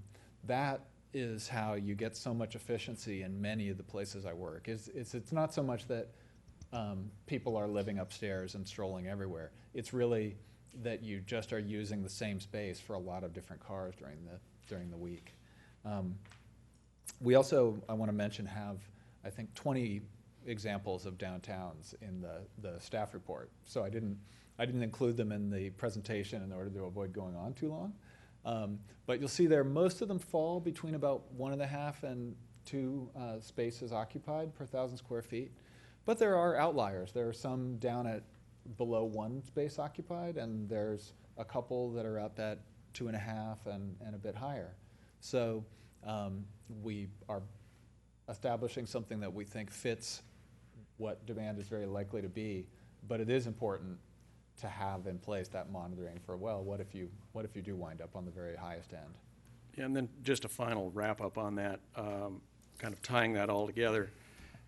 We're looking at roughly $500 a space that we need to go out and proactively arrange parking to make the town center build out feasible and attractive for development dollars to come in. The city manager said this might be a 30-year project. So the big question is, how much do we spend? How much parking do we buy up front to make it economically viable for the city? I mean, we could go out and arrange every parking lot in town and have these lease agreements, and it really wouldn't be money well spent because it's not going to be used or utilized until things start to get built. So, we're going to need guidance on how much is too much, right? And do we scale it out? And how do you do that with private property owners trying to come to agreements? They're going to say, if you want it, you got to do it now. I think one strategy that can be very helpful is, oftentimes people have a building where the existing tenant leaves and then an attractive new tenant comes along that there's a market for it, and it would be one of the desired types of development under the plan. But under the current code, it's not able to go into the building because the change of use would require more parking than currently exists. And that is often an opportunity to say to the property owner, well, why don't you agree as a condition of approval for this new use to make your lot shared parking? And that can then convert things, and the conversion happens as there's actually an economic reason to do it. And it doesn't necessarily have to cost the city anything at all, because after all, this person is applying for a change of use, and you can put in place conditions of approval. And candidly, we see that to this day where, you go to Jack's, and that, if you can't get on street or parking lot, you can find parking in front of Dana Point Hardware. And likewise, Peking Dragon at busy peak time in the Harbor House, San Juan Street, and some of the surrounding bank properties and what have you. Exactly, and I think that's a great example of how we deal with that today. But Mr. Mayor, if I could, before we get too much further along, I noticed the city clerk handed you some public speaking requests. I'd suggest that we now might be an appropriate time for you to let the public speakers come forward so the council can hear their comments before they begin in the discussion. Okay. Based on that recommendation, I'll open the public hearing to hear from 4 who have requested to speak on this item, number 8. And the first will be Betty Hill, followed by Buck Hill. Good evening. Thank you. The presentation was very thorough, and I appreciate that. Just real quickly, I think we need to always keep in mind the overall purpose of goals of Town Center, and that's this vibrant business district with lots of restaurants, lots of shops, and adequate parking.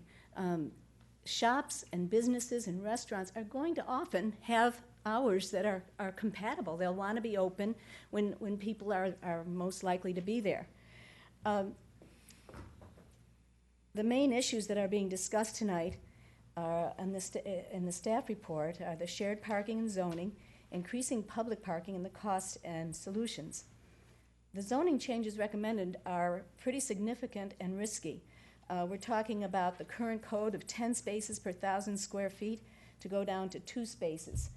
We know that Genkai, for example, and Schwack's, they're small restaurants, and to say that they might only need 2 spaces I don't think is realistic.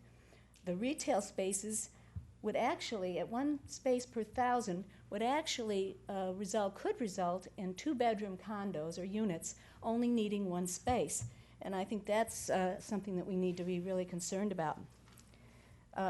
Also, I think you need to take all the recommendations into consideration.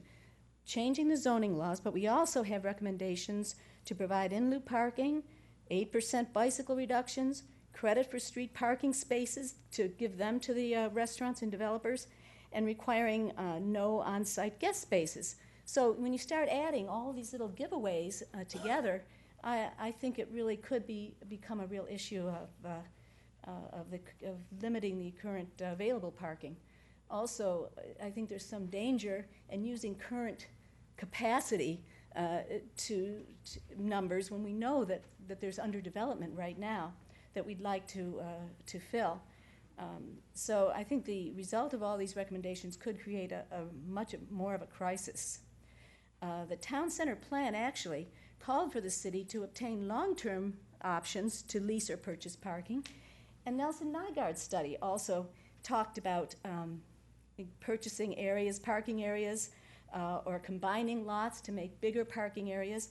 So he didn't really talk about that so much. All of these areas that he uses as examples of success have parking structures. Basically, the lease parking program, I think the terms of it will not encourage restaurants to come to Dana Point. They need guaranteed parking for their customers and their employees. I'm trying to run through these. Nelson Nygaard says there's 3 ways to pay for parking areas: development or in-lieu fees, metered parking, or assessments. I just want to say that we need a long-term parking plan, we need an economic development plan, and I think we need an assessment so that Dana Point residents won't have to keep contributing all this money to support Town Center. They've already spent $20 million. I don't think they should be asked for any more right now. Thank you. Thank you, Ms. Hill. Buck Hill, followed by Roxana Walters.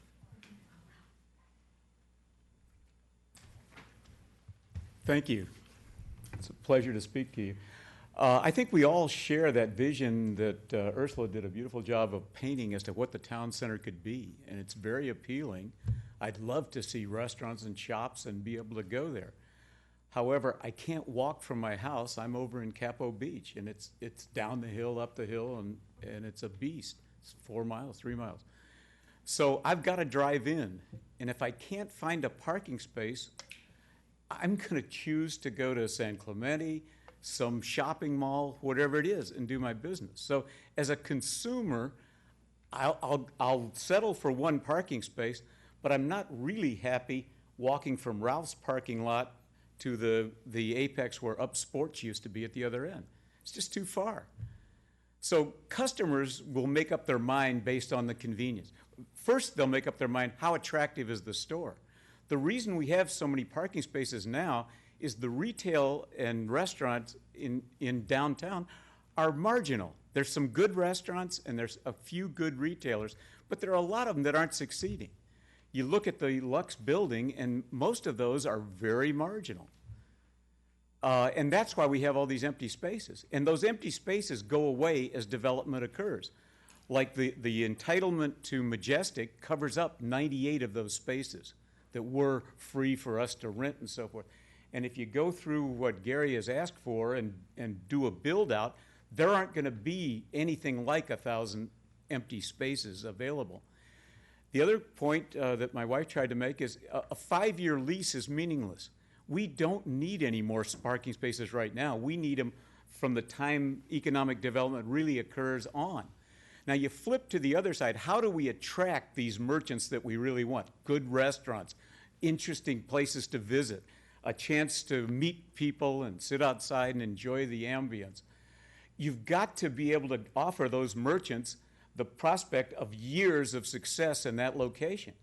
And when they look at their parking and say, in 5 years, all these leases expire, and if the value of property's gone up, the price is either going to double to continue to lease them, or somebody's going to develop that space.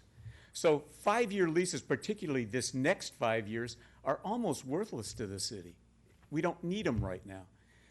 And you can't get anchor tenants without offering a long-term prospect for them. Restaurants really, at the peak time, if they're successful, use those 10 spaces per 1,000 square feet. We ate the other night at Genkai, and they had 22 people parked there. Where are they? They're in dirt lots. They're poaching on the UPS store, and they're occupying all 11 spaces at Genkai. So there's a 2,000 square foot restaurant that needs about 20 spaces on a Thursday night. So I think this is interesting but unrealistic. It doesn't really apply to this community. Thank you, Mr. Hill. Roxana Walters, followed by Stephen Lamott. Hello, City Council members and Planning Commissioners. I just am speaking to the residents' unanswered questions that Ursula didn't get a chance to address, and also just to get more specific answers than the ones we received. So I'm going to read 10 questions into the record, and I have handouts afterwards that we would like as citizens to be answered by the Planning Commission and by the City Council. Exactly how much money have we spent on the Town Center project so far? I've heard estimates, but not a concrete number. As of right now, what have we gotten for our money? How long did it take Dana Point to save the money that was spent on Town Center? How long in concrete numbers before we get a return on our Town Center investment? Aside from the Majestic project, how many other Town Center projects are underway? Was the Majestic project specifically enticed to develop based on our $20 million expenditure? If the primary goal of Town Center was to create a vibrant shopping district, while maintaining our small beach town atmosphere, how does approving a high-density apartment development that looks like a prison achieve this? If we wanted a vibrant shopping district, why didn't we pursue the types of businesses we wanted directly by providing tax breaks or other incentives, instead of spending our money on palm trees and sidewalks? It's like spending money on flowers to attract bees instead of just buying the honey. We could have gone straight to the source to get the businesses. And finally, moving forward, what measures will the current city council take to curtail this path of wasteful spending and uphold its fiduciary duties to taxpayers? Now, I just wanted all these questions read into the record so the citizens can see how much money has been spent, and we know when is the next time we can have a major project like this. If this was 15 years worth of our savings and all we have for it are sidewalks and palm trees and one apartment complex, I would say we're pretty disappointed. We want the shops, we want the vibrancy, we want the vision, but there were better approaches and better ways to go after it. We need to directly target the businesses we want with tax incentives, whatever it takes to incentivize them to come. We need open spaces. We need to incentivize the developers to create courtyards and wide sidewalks. The sidewalks we have in place aren't conducive to a promenade walking district that will create the atmosphere we want. So we spent the money, but we didn't get the product. So with that, I'll pass my handouts to the clerk, and hopefully you can answer these questions now or at the next meeting. Thank you. Thank you very much. Stephen Lamont.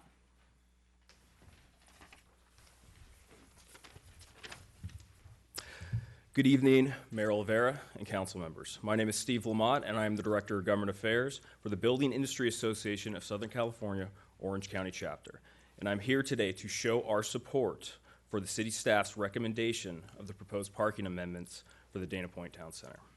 The BIA is a nonprofit trade association with over 1,000 companies employing over 100,000 people in the home building industry here in Orange County. With regard to the Dana Point Town Center, we have been an active stakeholder for several years now. We at the BIA are looking forward to continued implementation of the Town Center plan and are excited about this wonderful opportunity for the local economy and of Dana Point. In listening to the city staff's presentation tonight pertaining to the proposed parking amendments, we believe these types of changes are a positive step to help incentivize businesses to locate to Dana Point. Conversely, overly conservative parking requirements are one of the biggest constraints to realizing revitalization from new developments. This underlying planning principle of the town center that emphasizes a mixed-use, pedestrian-friendly environment. Thank you for the opportunity to share our support for the city staff's presentation here tonight for the proposed parking amendments. Thank you. Thank you very much. Mr. Mayor, can I speak? I'll fill out a slip later. Get to the clerk. Good evening, Council. Good evening, Mayor. My name is Robert Thiel. Excuse me, I'm a resident of Dana Point. With regard to the existing parking standards and the fact that they've been in place for 40 years or so, what you see on Pacific Coast Highway, for example, is a manifest of those parking standards. And they are very conservative. And what's needed is a change to the parking standards. And I fully endorse what Patrick has presented tonight. I just want to try to make an emphatic point here. On Pacific Coast Highway, let's see, we've been incorporated for about a little over 20 plus years now. We've had one building built new on Pacific Coast Highway in 25 years. It's a one-story building where the Aussie Pet Store is. No development, no new buildings on Pacific Coast Highway in 25 years. And that is a basic reason why we need a change in the parking standards. Thank you. Thank you very much. Any other requests to speak? Then I'll close the public. Yeah, I didn't file a slip, but I can. State your name and place of residence and fill out a slip. Okay. Hi, my name is Pat Patterson with Patterson Development. Good evening. We're co-developing the Kelly Ware's family property at the entrance to Town Center. And we're negotiating with a bank to take that building, and we were down to negotiating the lease and going back and forth, and they ended up pulling back and not going forward. And so a couple things.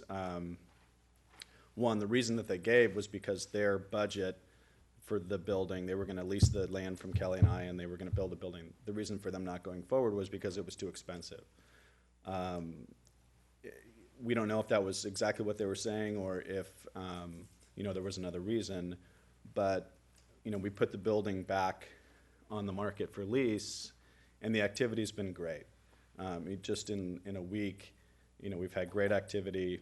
A lot of people want to be here.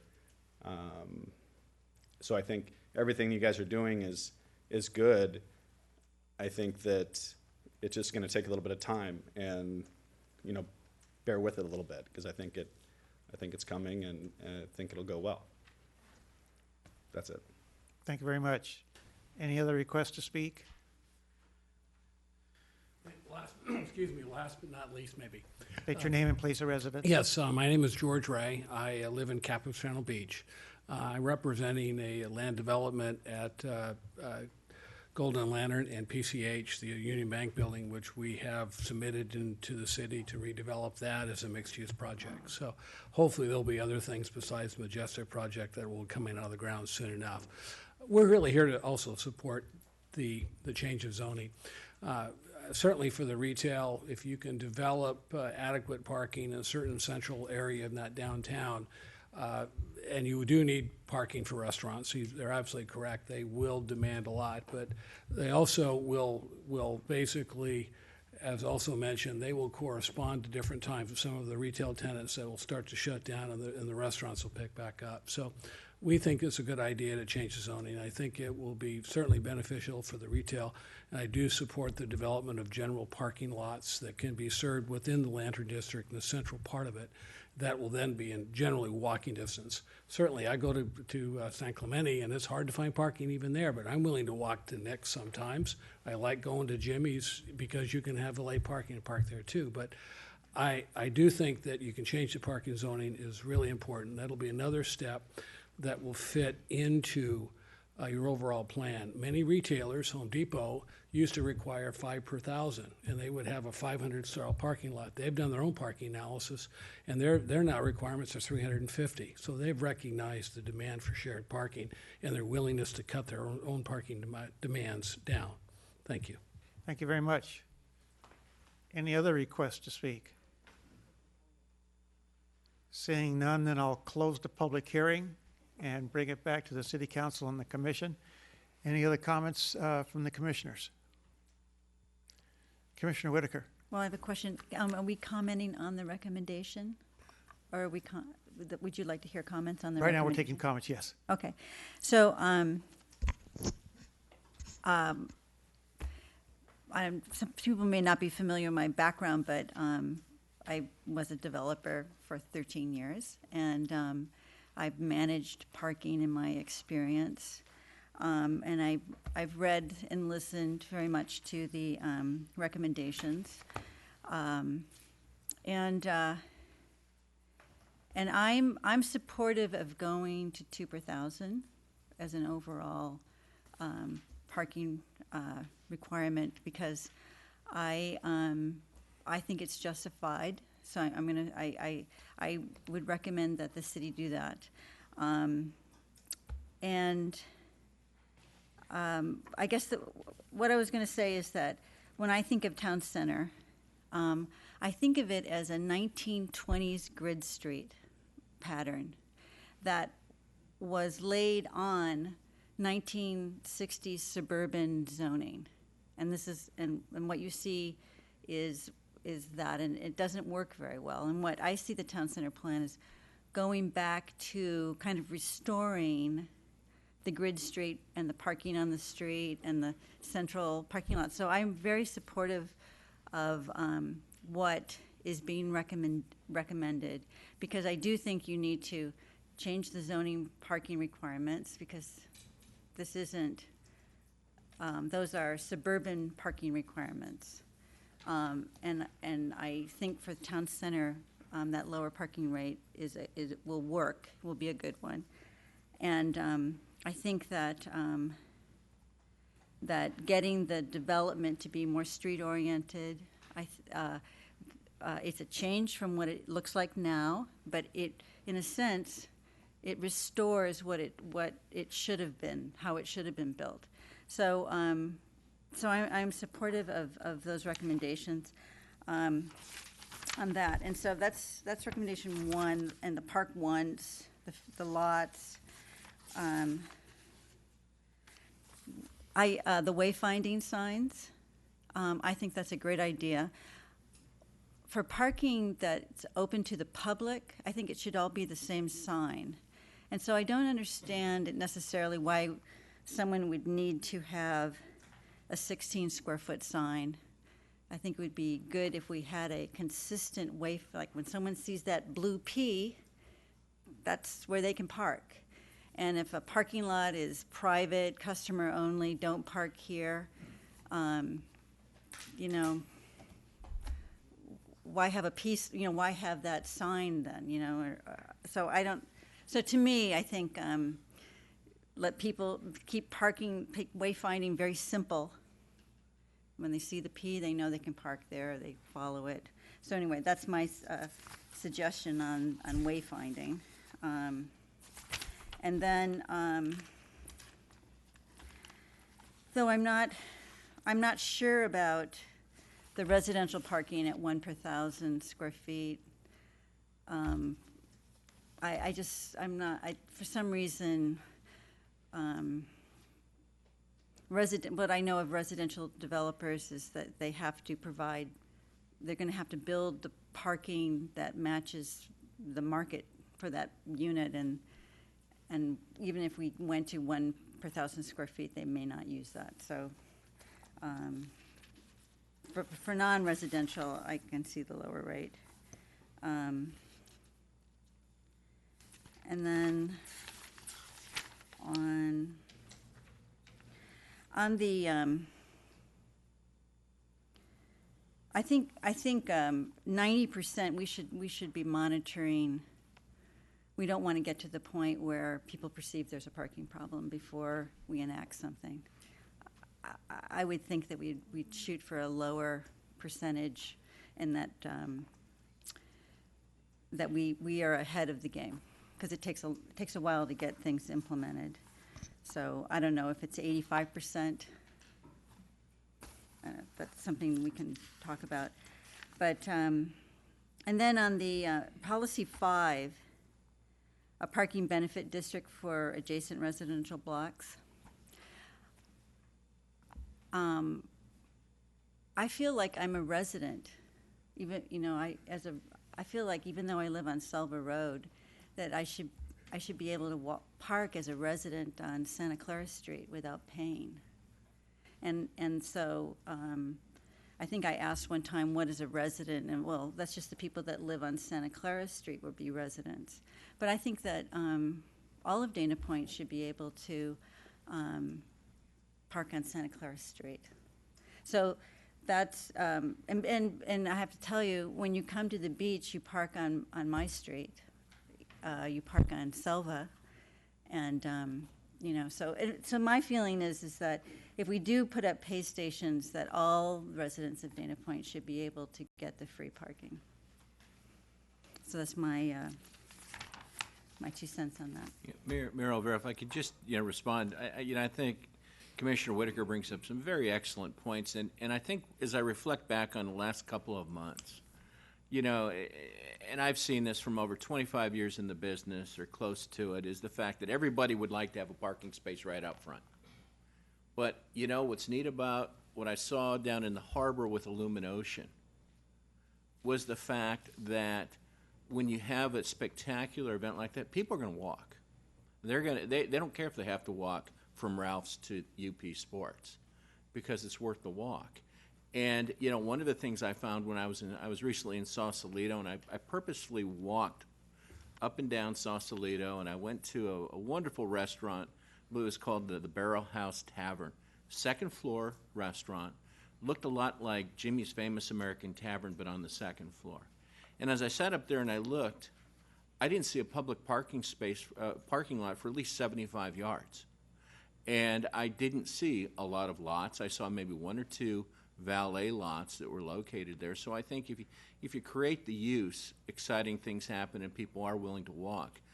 You know, I remember talking to the owner at Mahe 2 or 3 years ago, and he says, you know, Doug, reflecting back, I've had a great run in Dana Point, but I'm not sure that I would have opened up my restaurant today because, knowing what I know now, because of from Labor Day to Memorial Day at that location, business fell off the map.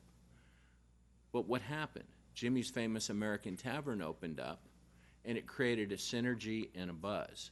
And now, Toby, you know, he just can't say enough good things. And, you know, I remember being in there, and it's, God, what a great parking problem. But, you know, there's still, even though there's parking problems, people are finding a desire to park and walk. So, and there's shared parking going back and forth between the harbor and the restaurant. So I think, you know, if we slice and dice this, unfortunately, what was missing tonight was the wayfinding signs program that's being developed right now, because that's going to be a critical component to what Commissioner Whitaker said. Was, you know, it's one, making people know that there is parking here and here's where it's at. So I think I just throw these ideas out to stimulate discussion, because tonight it's an opportunity for the council and the commission to ask questions, throw ideas out for reaction and what have you. We're not asking you to adopt anything. We're asking you to let's kick this tire around the block a couple times and see what kind of ideas come out of it. So I just offer that up, but I really appreciate Commissioner Whitaker's comments. Thank you. Commissioner Denton? Thank you, Mayor. As Mr. Thiel brought up, I mean, I've lived in town 20 years, and there just hasn't been any growth anywhere in the town. There's been modifications and changes, but I think without the changing standards, we're just not going to be able to go after the businesses, which I think Mr. Chatskevi has talked about over the years in terms of trying to attract some of his favorite places in town. So that without the standards changes, I think we're just going to have a rough time. But I do agree with my fellow commissioners that the timing is important, and waiting to 90% build out, it feels very uncomfortable to me. I think there needs to be some stair-step approach that when the Majestic project is completed and it's done, we're going to have a whole new dynamic to take a look at on those ground floor commercial shops, possible restaurants, and additional things.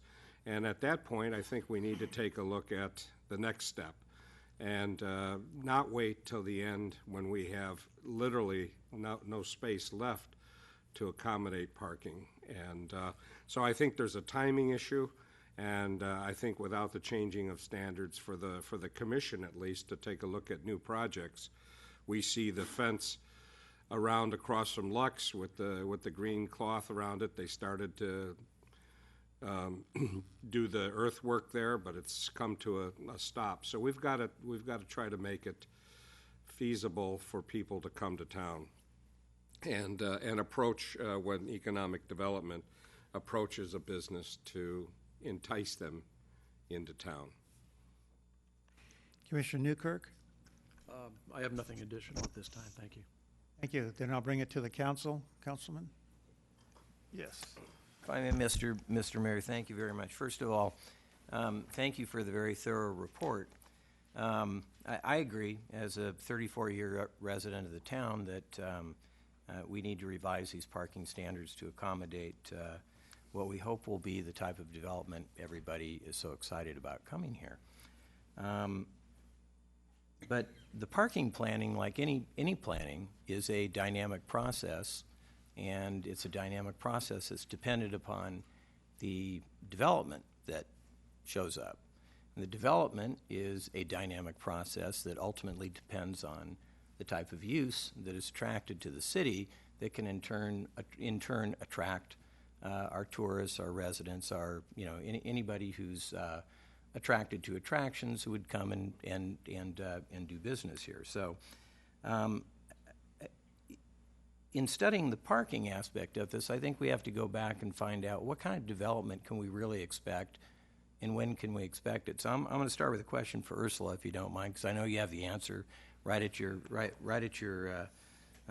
hand there. I'm reading from the first page of the staff report, and it says since 2008, we've received 8 applications for new mixed-use major commercial tenant improvement projects with several other inquiries, while 2 new mixed-use development projects, and I'm assuming that's the Advent property on Violet Lantern and the Majestic project, correct? That have been approved. Okay, so Advent was approved in December of 2013, and we all know where it is, and more particularly where it isn't. Majestic was approved just recently, and we're hopeful that that will find its way into town at some point. Do we know when that point is, or can we even estimate at this point?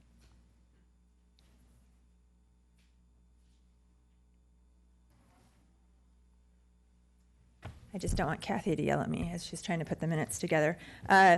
We don't know exactly when that point will be because there's a number of factors that are involved. But in my recent discussions with Majestic, they have an offering out. They're looking for a residential partner to joint venture with. Majestic is a retail developer out of Texas, so they are looking for a residential partner.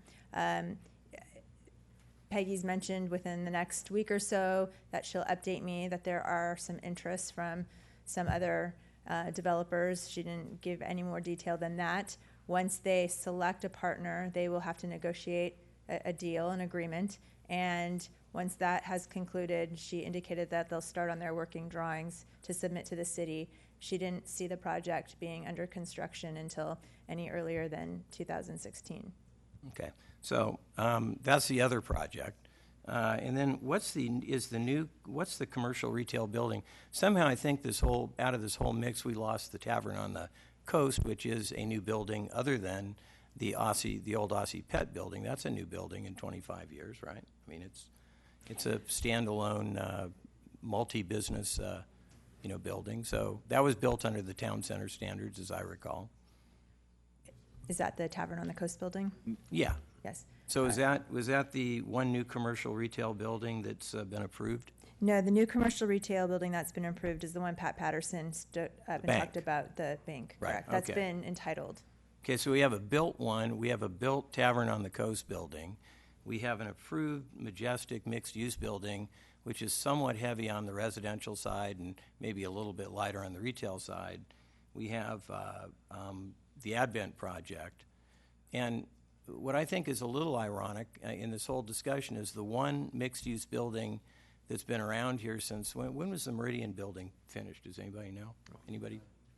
Sorry? Okay, so since 1989, it's generating all of the surplus retail parking spots because there are very few retail uses in that mixed-use building, which seems to be prototypical of kind of what we're looking for in the town center area. So it creates some doubt in my mind as to exactly what kind of development we're ultimately going to attract, and that in turn should dictate what sort of parking arrangements, because as you mentioned earlier, if you have the mall type arrangement, the sort of Laguna Beach, Solana Beach, most of the North San Diego County 101 corridor development, you have a much different parking situation. I'd even put in Old Town Pasadena with that, even though it's an inland thing. That's a much different parking arrangement than, say, a classic mixed-use development. So the gist of my comments are that what I'd like to see coming back, with the recommended parking plan, is I'd like to see a timeline of anticipated development with type of development, and then match that with the timing of the parking development, and the type of parking development so that we can sort of go hand in glove and hopefully get a real incentive, to these folks to come in with great uses, with great parking and all of the other amenities that they're going to need in that town center area. Because I agree with Doug, if we don't get great uses, we're not going to get great traffic. If we don't get great traffic, we're not going to get a critical mass of development. And so we'll talk about that a little later on today, because I think you have some terrific ideas later on about how we incent people to come in here and actually, the honey, as who put it? One of our speakers put it, the honey. That may be our most direct route to realizing the type of development that we need down there. So, and I just wanted to mention that there's one more entitled project for a restaurant, the former carpet store on PCH, the Craft House, and so they're in for building permits right now. Okay, I thought that they were up there, but so we have one entitled The Advent is a mixed-use project. Majestic is a mixed-use project. Majestic isn't going to be started at the earliest till 2016, and they take a while to build once that happens. Any idea when Advent's supposed to be rocking on? Well, I spoke earlier with the representative from that project, and I'm not sure, he might even be here this evening, but they are quite interested in these parking standards. One of the indications that they've mentioned on the cost side of their project are the parking requirements, and the expensive subterranean parking has been rough on the pro forma, and so was interested in the process and how long this would possibly take to be implemented. So perhaps if he could get some cost relief, something would fill up that hole. Yes. Do we have any idea when? This process, once we go through Planning Commission hearing and the City Council hearing, we have to submit it to Coastal Commission. So I think that it would be immediately after these standards are in place. That was the sense that I got from the discussion. He'd be ready to go. Yes. And that would happen before the entitlements there expire. He has a vesting tentative map. Yes. Okay, great. Thank you. That's all for Ursula, now, Mr. before you Mayor. leave, can I ask you, one of the things, I know there was one project we talked about that had a lot of potential promise in the old Bella Bazaar building as far as a restaurant use. Yes. What's the latest on There's that? an administrative hearing scheduled for that in early March, and once that goes through, they'll have their entitlement to move forward with a restaurant. They've indicated strong interest from a tenant. They wouldn't disclose who that was. But while I'm up here, there's a couple of items I just wanted to maybe clarify.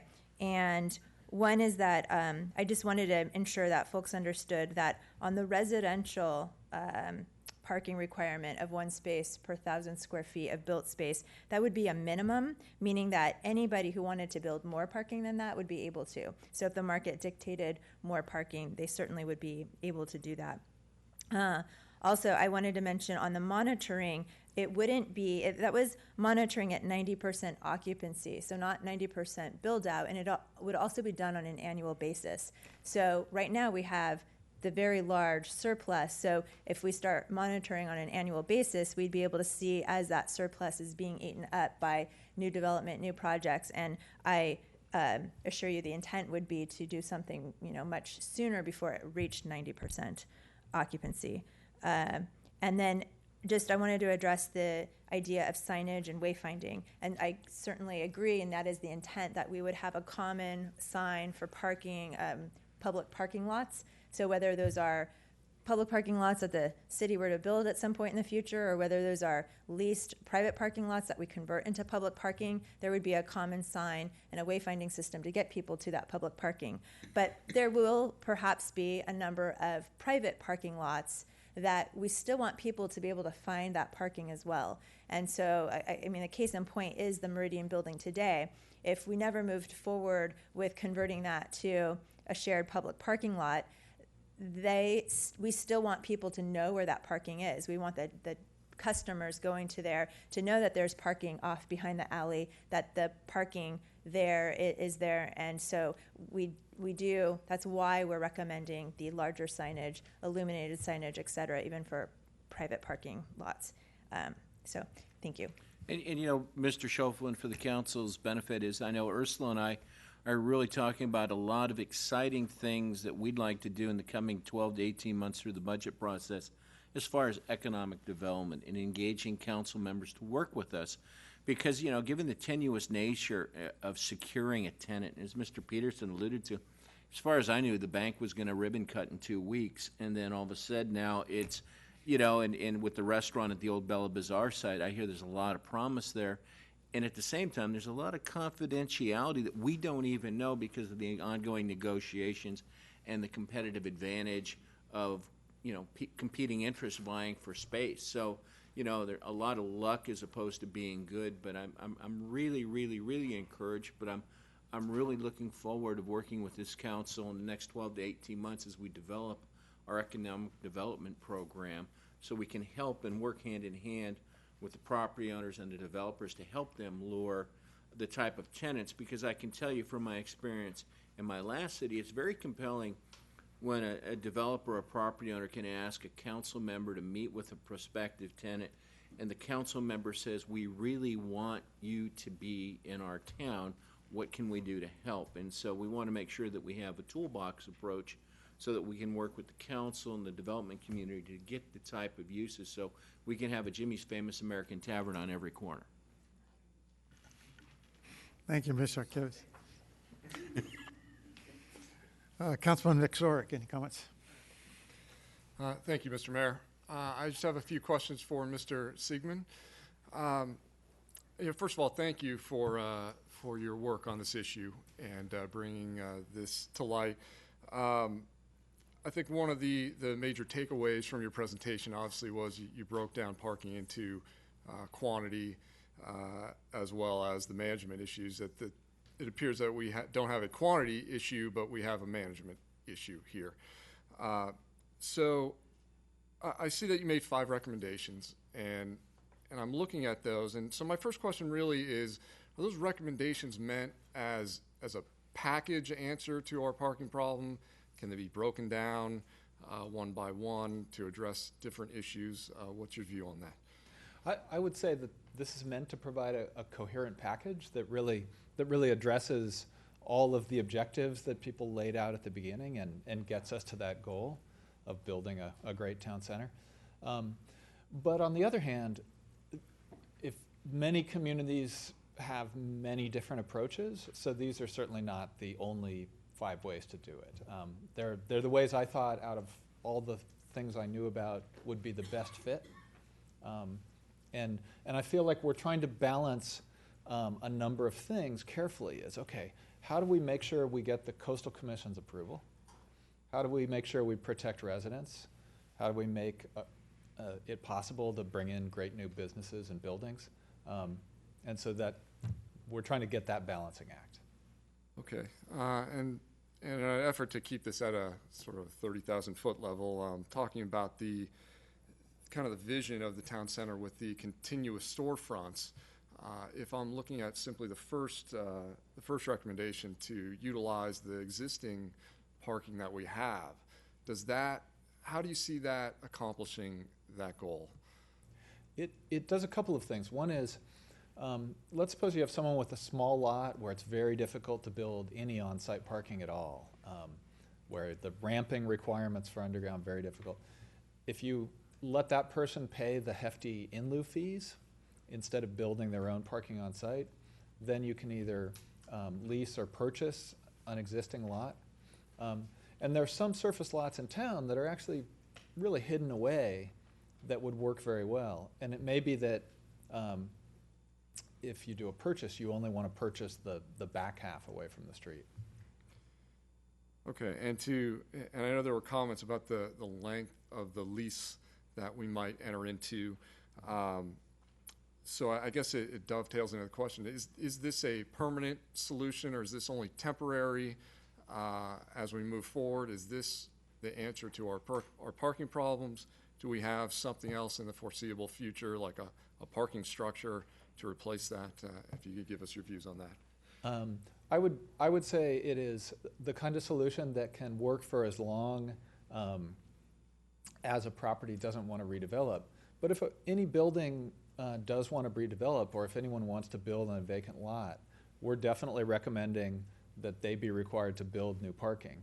And if they don't choose to build new parking with that building on site, then they have to pay you that $40,000 space in lieu fee, which can then fund permanent parking. Okay, and as far as the length of the lease versus purchasing the land, do you have recommendations, or what's preferable for the city? I think that at the moment, a lease program for many of the lots is an excellent idea. And then as new projects come in, the two options, and they'll be best to work on a case-by-case basis, is if the project wants to build, parking on site and make it available to the public, then that could be one way that you get permanent parking without having to have the city buy anything. On the other hand, if they want to pay in lieu fees, then those in lieu fees become an opportunity to purchase land. And there, you really want to prioritize those lots that are best for shared public parking for many uses in the future. So, good central locations. Okay, and I have one more, turning to the last recommendation. I know you said this was a package recommendations, but for the spillover parking recommendation, is that something that needs to be addressed now, or is that going to be, can that be separated out and looked at in the future? It could be separated out. My sense is that most communities that do this, they will poll residents on each block that is interested in the program and say, all right, is there majority support on this block for moving ahead? I think there's some blocks that right now have some spillover problems. It's often they are particular nights of the week when, say, a restaurant is busy or things like that. Often they're very local. So I think we want to work closely with the residents and see, all right, is there majority support? And I think it might be good to move ahead sooner rather than later. And maybe this is a question for the city attorney, I'm not sure, but I understood that the Coastal Commission would not be in favor, that we would have to have parking available so that there would be access to the coastal overlooks. I mean, is there a certain distance that they require? Why can't that be accomplished from the other parking that we have? Right. They're just folks who, if they think that we share their goal of accommodating public access and making sure that the public can go to the coastal overlooks easily and that we're trying to welcome people to the town center, then they'll work with us to make good solutions. If they think we're trying to shut people out, they will recoil. And beyond that, it's often hard to predict exactly what they will or won't approve. It's very hard to get anything like a straight answer of, well, it's got to be within 500 feet. So, okay, thank you. Thanks. Thank you, Councilman Miller. Thank you, Mr. Mayor. It's not so much that I have questions, but first of all, let me say thank you for doing this. This is very informative, and I'm very excited about it. It's not about the questions. It's about, we have an old parking ordinance that's very outdated, that is making it very restrictive for development in our community. But this plan, if we adopt all 5 phases of it, it gives us everything we need. We can be very flexible. It can change as we grow. As we're evaluating it annually, we can take a look at, okay, the development's 10 years down the road. We're, I don't know, let's say 50% built out. We can see what's going to happen, and we can adapt at that point. Well, we still have open spaces if we do need, for instance, a parking garage. And that's what's really interesting and exciting about this to me, is it allows us to change as our community changes, and we're not going to be locked into an older standard that's going to hamstring us in 5 or 6 years. Councilmember Schoeffel was talking about it, and Commissioner Newkirk. We need to kind of watch what's going on an annual basis. We don't wait until we're even 50% capacity of our parking. we watch how the development's working, and we stay ahead of that, so we never get to 90% full until we're 100% built out, and maybe we don't have any options but to be 90% full at that point. So I love this. I mean, this is exciting. I think it's going to handle a lot of our development issues up front. It's, you know, $35 a space is a lot cheaper than trying to build a parking structure right now, buy the land, build the structure, or buy the property and put $40,000 of parking or per space in. So I think this handles a lot of, or addresses a lot of our needs up front, and it allows us to be flexible and morph as our city changes. So I just want to say thank you very much, and just I'm excited about this. I think this addresses a lot of our needs. It's not perfect, but nothing that we do is ever going to be perfect, and that's why change happens. As a city, we need to be willing to, you know, embrace change and not be afraid of it. So thank you for your work on this. Thanks. Thank you, Councilman Tomlinson. Yes, thank you. Jam. Yes, thank you, Mr. Mayor. I did follow along with Mr. Councilman Schoffel's comments and Mr. Shotkavy's comments about having a timeline for what the predicted development will be. I'd also like to see maybe a probability analysis or predictions of if we have X amount of residential and Y amount of commercial space, what will our parking requirements be? Or conversely, if we have Y percentage of residential and Z percentage of commercial retail space, what those probability predictions we look like down the road, and what kind of requirements would be based on those scenarios. I should just say that that's eminently doable. Actually, we have shared parking spreadsheets, which we use for many projects, including mixed-use projects that are built from scratch. And we can, of course, go in and build scenarios by varying the quantities. We use often a program that was built by the Urban Land Institute, and the International Council of Shopping Centers uses it as well, and it's designed specifically for that. And one thing I should say is that we've found it remarkable that in so many mixed-use town centers, we see uses that, you know, didn't exist 25 years ago.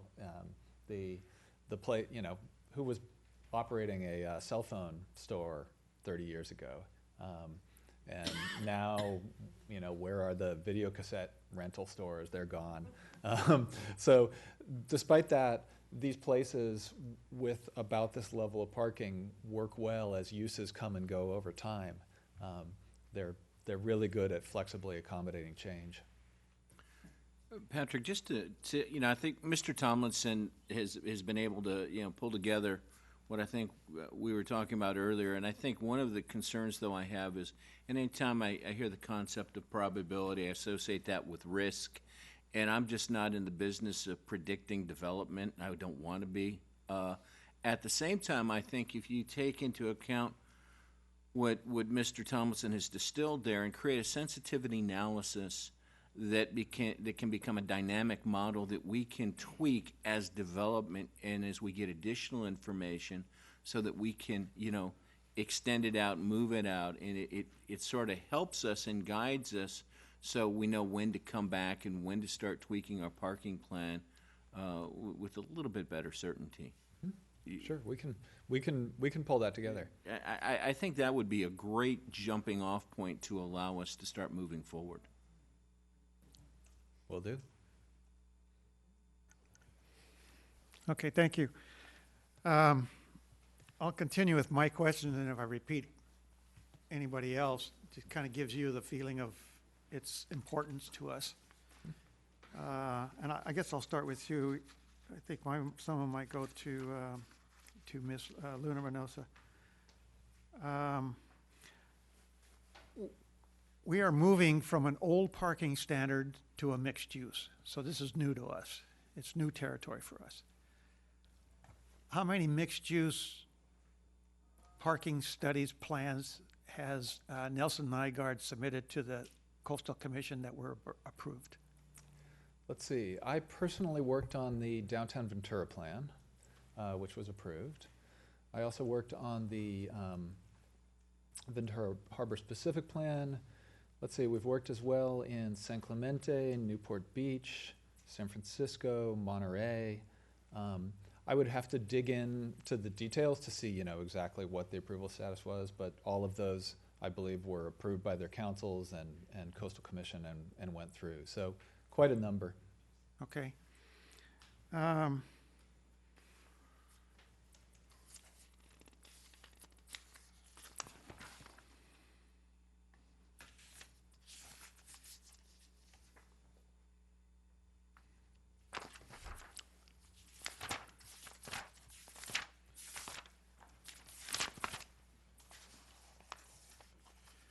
Okay, the rest of my questions will be for Ms. Reynosa.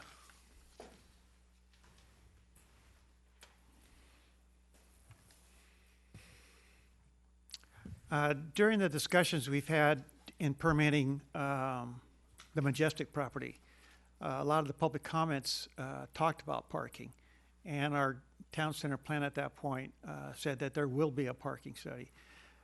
Will this satisfy that requirement now in the town center plan and address those comments from the public hearings? This definitely satisfies the requirement in the town center plan, in the implementation section.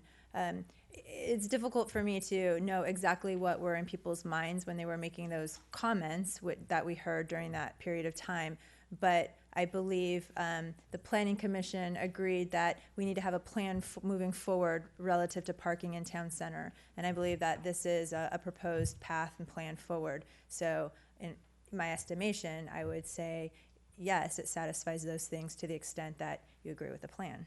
Okay. I'm going to ask this question for the record. I already know the answer, but I hope I give you the right answer then. A 1969 study of this business district, where it's to include cul-de-sacs on the side streets. Why is that not allowed today? I'm not sure I know the answer. So, 1960 cul-de-sacs on the Lantern streets? Yes. And to keep the spillover off Santa Clara. So that the streets would terminate prior to Santa Clara? Yes. And why is that not allowed under the plan today? It's my understanding that what has already been mentioned a little bit, the Coastal Commission wants to make sure that there's access to that street from the highway. So that was not an option for us to use that as an idea, even as a starting point, a jumping off point. So I just want to get that into the record. Sorry to use you as a guinea pig, but I wanted to get that. Sorry, I'm throwing some history questions at you, but just want to make sure that people got that understanding. This council has already approved a pilot project in Capistrano Beach on shared parking, and that is the city leasing private parking for public parking. Can you disclose the terms of that lease? I would like to defer to Mike Kilbrew. He was a little bit more intimately involved in the discussions. The basis of that agreement is initial 5-year with cancellation clauses after that. The city's going to pave the lot, and it'll be available for public use, including a farmer's market, except on, I believe it's Thursday afternoon and Sundays when the church would be using it. And we're going to maintain the lot. Okay. And I think that initial short term was a bit of a poison pill, just in case either the city or the church wanted to get out of it. But I think both parties have the intention of having this agreement in place for a long time. Okay.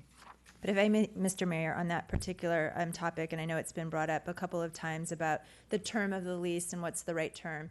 The experience in the city of San Clemente is that the property owners were not inclined to do longer-term lease agreements, and it's because they didn't want to encumber their property in the event that they wanted to redevelop it in the future. However, of the 8 parking lots that have been leased by the city and converted over into public use, not one of them has backed out. So while they were uncomfortable with the idea of a long-term lease agreement, they moved forward, and none of them have taken any of those parking spaces out of that pool. And they're happy mostly with the maintenance and the enforcement that the city does and the insurance costs that the city picks up when they convert those to public, more so than even the revenue stream that comes in from that. And I think that until any of them have any desire to redevelop those properties, they're perfectly happy to continue with those lease agreements. I appreciate that response because we have seen what Majestic has done, and that is put together several parcels in order to make their project work. If we take one parcel owned by one owner and use that as a parking lot run by the city, that kind of takes that parcel off the market for a number of years to the point where that property owner might never be able to sell it. Well, so that's why in San Clemente, they've actually done month-to-month lease agreements so that it wouldn't preclude that opportunity to redevelop. And then the city of Dana Point has such a huge surplus of 1,000 spaces right now that you would ensure that you have multiple spaces. If you lose a lot, you'd have to go pick up those spaces somewhere else. Okay.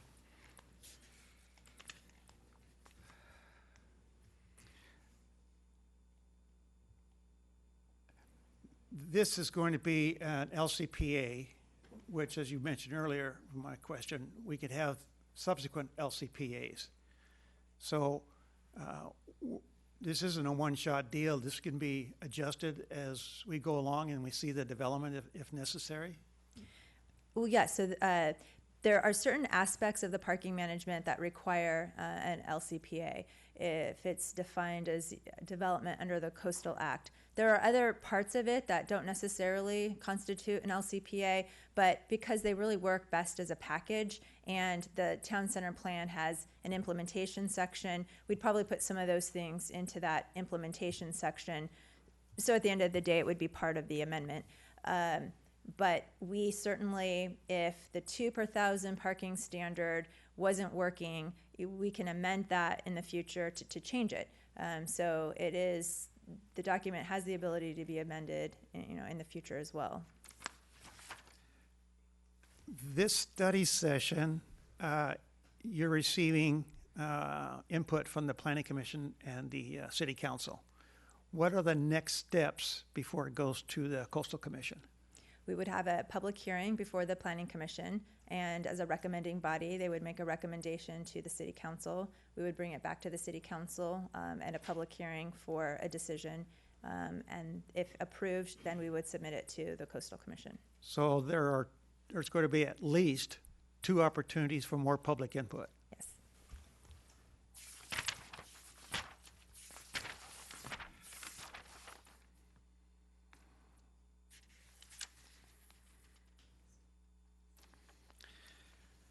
Policy number 5, I'll just throw this out there right now because it's probably off in the future. I do not favor paid parking, period.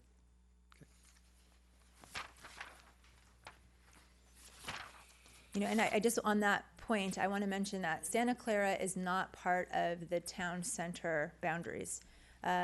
So implementing anything in there would be via a separate action. It would require, to put paid parking anywhere in the coastal district does require a coastal development permit because they view that as a potential impediment to access of the coast. They are not necessarily opposed to paid parking, they just don't want it to be too expensive. Their viewpoint is that some paid parking is good because it encourages turnover, allowing more people to park and access coastal resources. But there would need to be, in order to have paid parking in town, we would need to amend a different section of our municipal code that would not require Coastal Commission oversight. So there would be a whole separate process relative to that. But I wanted to make the point that it is outside the boundaries of the town center plan area. Okay. Overall, thank you very much. Overall, I'm very supportive of this project going this way, obviously. This is where we started this discussion some 20 years ago when Councilman Schoeffel and I were on the Planning Commission back in the old days. And now we're to the point where we're actually seeing people coming. There has been expressed in the media a lot of interest in Dana Point. As you see in recent articles in the newspapers about Dana Point. And we heard one comment from a business investor that's saying that they want to build here. And so the timing, although I can't project either what the build-out date is, the timing seems to be perfect. It's kind of like a friend of mine told me what we're sitting on right now, it's just like, since we're a surf community, it's time to catch the wave. You can't let it go by you. This is going to be the big one, and we want to get into that pipeline as soon as we can. So I'll look forward to the future meetings to look at some updated documents. And so are there any other comments from the commission or council? So would this be a good time to talk about the other amendments? Yeah, exactly, and that's where I just wanted to remind the council that as we bring this item to a close, we have some cleanup issues that need to be addressed that we can go through. And again, it's to put it on your radar screen, stimulate the same type of discussion, questions, what have you. But these will be brought back. Staff will work to distill this into our work product, and it'll be brought forward at a notice public hearing to the Planning Commission as well as the City Council, and then on to the Coastal Commission. So Okay. if you're okay, Mr. Mayor, we can begin the next presentation. Yes. Thank you. John Tilton, our city architect planning manager, is going to assist me in this next section to go over a few of the proposed amendments. First one's fairly straightforward, and that's a name change, and that's to change the name of the document from the Dana Point Town Center Plan to the Dana Point Lantern District Plan, and update the document throughout. So the first one, proposed amendment of any kind of major substance, is to change the way we measure maximum building height.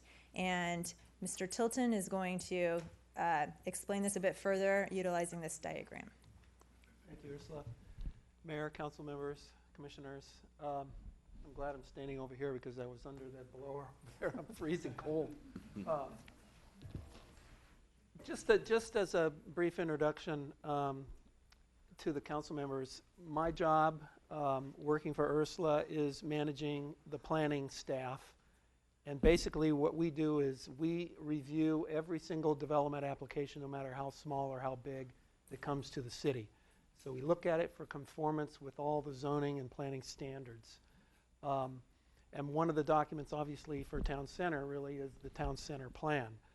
The Town Center Plan was approved a number of years ago, and unfortunately, due to the recession, it was basically kind of on the shelf. We didn't have to pick it up much.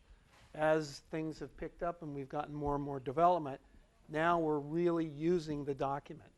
And no document is perfect, especially when you first create it. It's not until you actually have to administer it and apply it to the real world that you start discovering things that could be tweaked to make it work better, to make it more user-friendly, to clear up any inconsistencies, discrepancies, actual errors, conflicts, those kinds of things. So those are some of the things I'm going to be talking about. In addition, there are other changes that we think that would really facilitate better development. Not just more feasible development, but possibly more feasible, but also more development that's best for the city and in alignment with the goals and policies of the Town Center Plan. One of these cleanup John, items. let me just interject for the council, just for the new council members, in case you weren't aware. Where John has special subject matter expertise is John is a licensed architect, and he is our city architect, if you will. So one of the things where we can provide value-added input into the process is that John looks at it through the eyes as an architect too. So it's an expertise that he brings, but we really benefit. So he's very well versed in dealing with this type of subject matter from an architectural standpoint. And not to blow my home too much, but just for your information, the first half of my career, first 15 years, were basically as a private architect, working for various different architects and developers.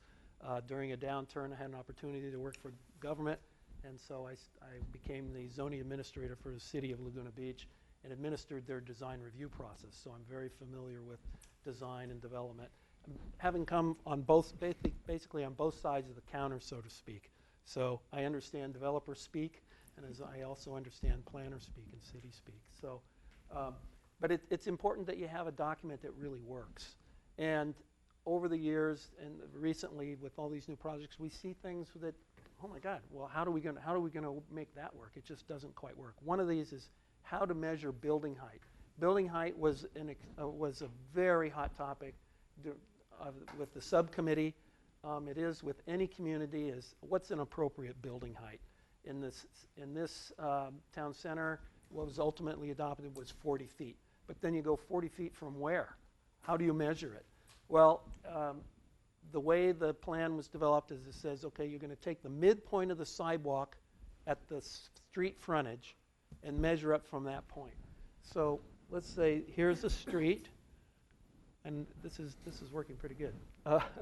The street right here, street frontage. Here's the curb, sidewalk, and then here's a theoretical building. So if this is the frontage, you go to the midpoint of the sidewalk, whatever that elevation is, and you drop 40 feet based on a survey is the height limit for that building. Well, that works on a site with only one frontage. Well, we've realized, well, wait, there's some corner lots where you've got a front here and you got a frontage here. And the differential between here and here could be several feet. So where do you take the measurement? Well, you could take it from the highest point, but then the other side of the building is going to be quite a bit less than 40 feet. Or you could take it from the low point and vice versa. So it's a little confusing. And then we have projects like Majestic, where you actually had frontages on 3 streets, the side street, PCH, and Del Prado. And there's big differentials. So that was very confusing. How do you administer that? So we proposed a change,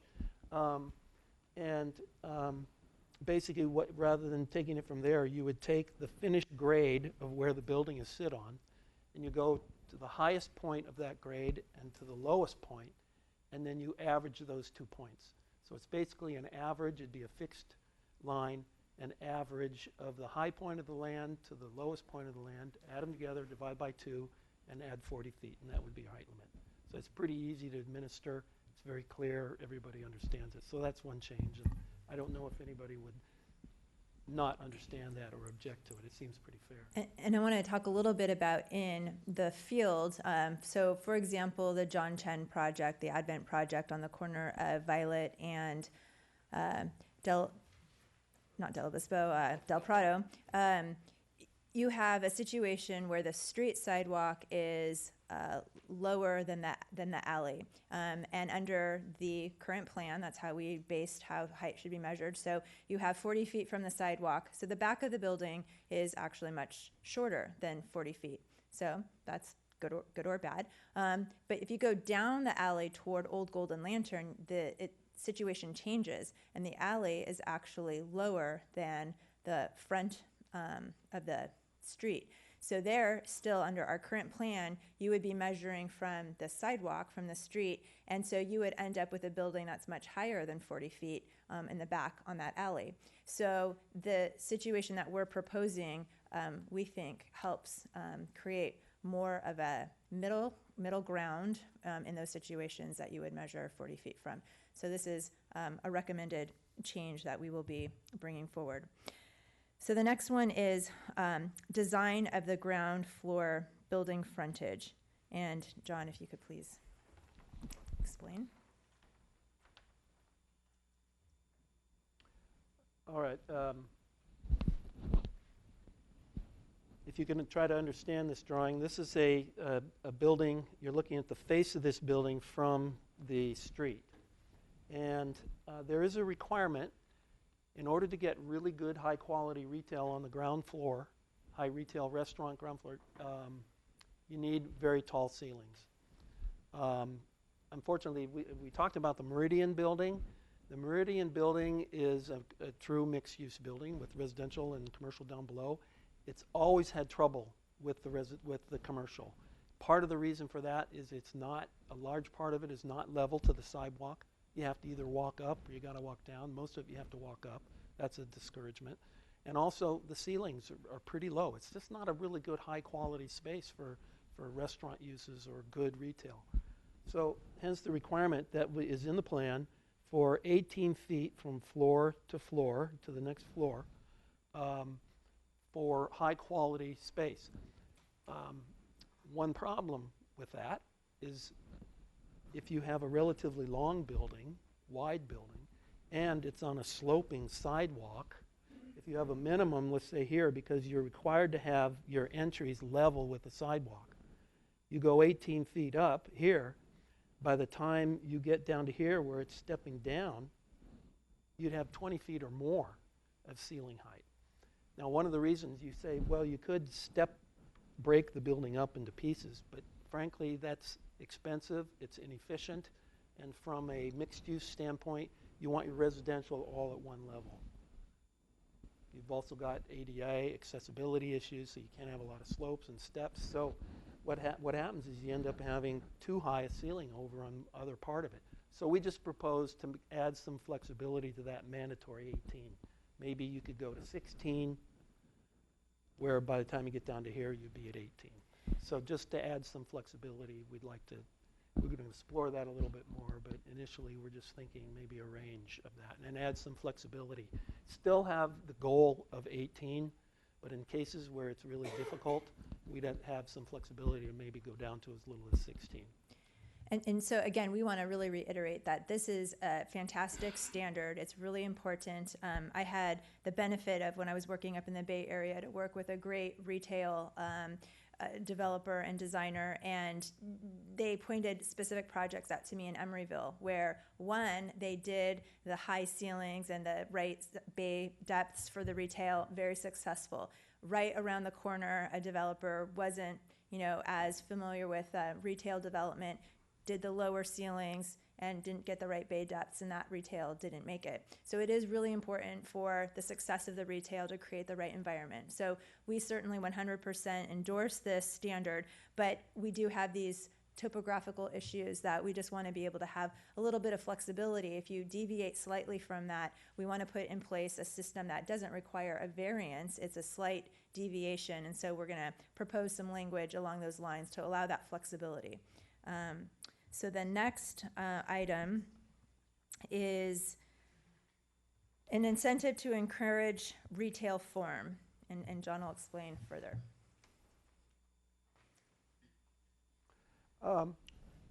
Back to that standard of 18 feet. The standard applies to all ground floor building space that front on PCH and Del Prado. That's the area where we want visitor serving, strong retail to have really high quality space. So if this is, say, Del Prado or PCH, the ground floor for a minimum depth of 40 feet needs to have high ceilings, and that would be high quality commercial space. Above that, you could have office or residential, obviously, with lower ceilings. Let's say once you're back of 40 feet, then what do we do with that? It's kind of a question. One of the options we talked about is if you're on an alley, or you're on a courtyard, or maybe on a side street, I think we still want to have that tall ceiling. So let me interrupt for a moment, John.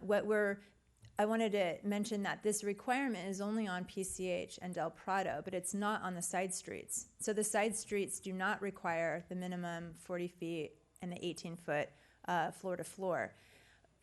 But we think that is a good, but what is required on those side streets is that the street level needs to be commercial. But you could do lower ceiling heights, and that could be commercial. But again, you're getting not the best quality commercial. And so what we want to do is we want to provide an incentive to encourage that form of retail space with the high ceiling. But I also think that we really need to understand what is the city's ability to absorb, how much retail can we really absorb in this area?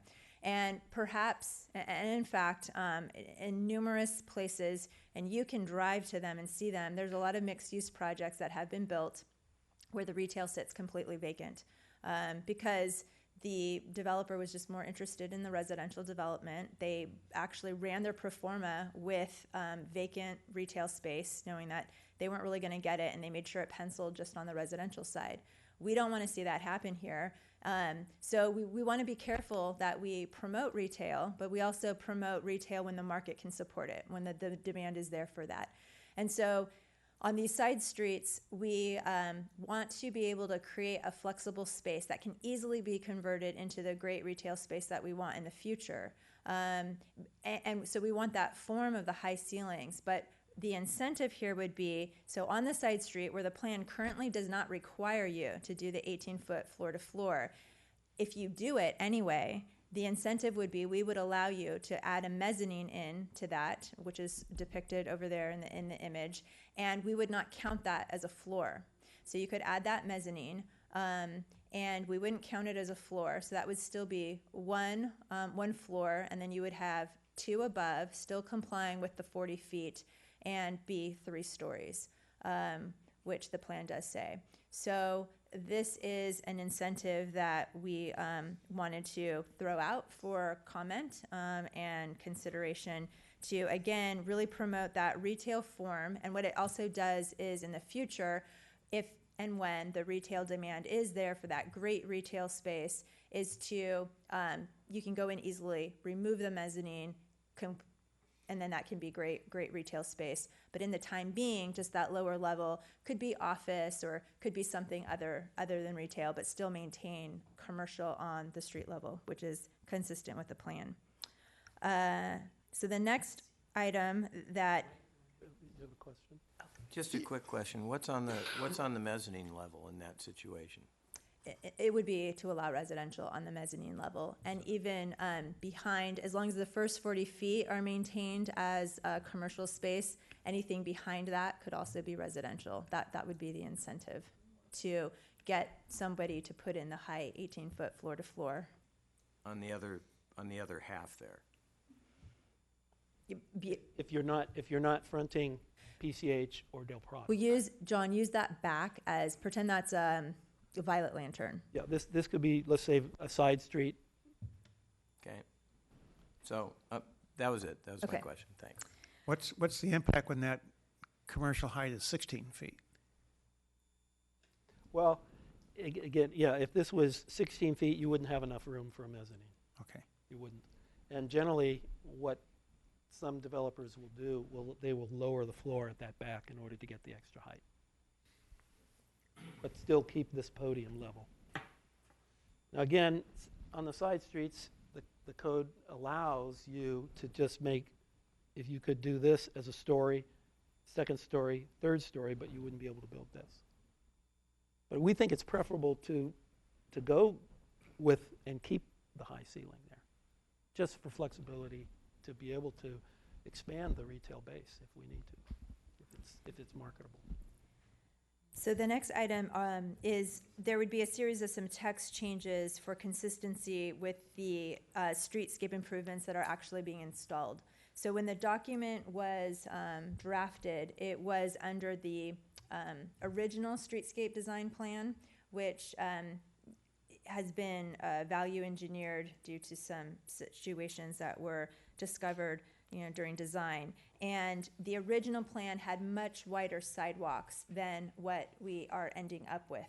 And there's a number of references in the plan to the wider sidewalks, so we need to change that throughout. And then a number of other references that have changed with the value engineering project that's being installed. And so we really want to provide an incentive to encourage wider sidewalks on Del Prado to try to get back some of what we lost through that value engineering. And the only way to do that is to get property owners to push their buildings back, because the plan right now allows you to build up to the property line. So John, maybe you can follow up a little bit more here on the sketch. So this is Del Prado, obviously the street. The sidewalks are not as wide as we would have liked. You're allowed to build right up to the property line, and then the third level has to be stepped back like this.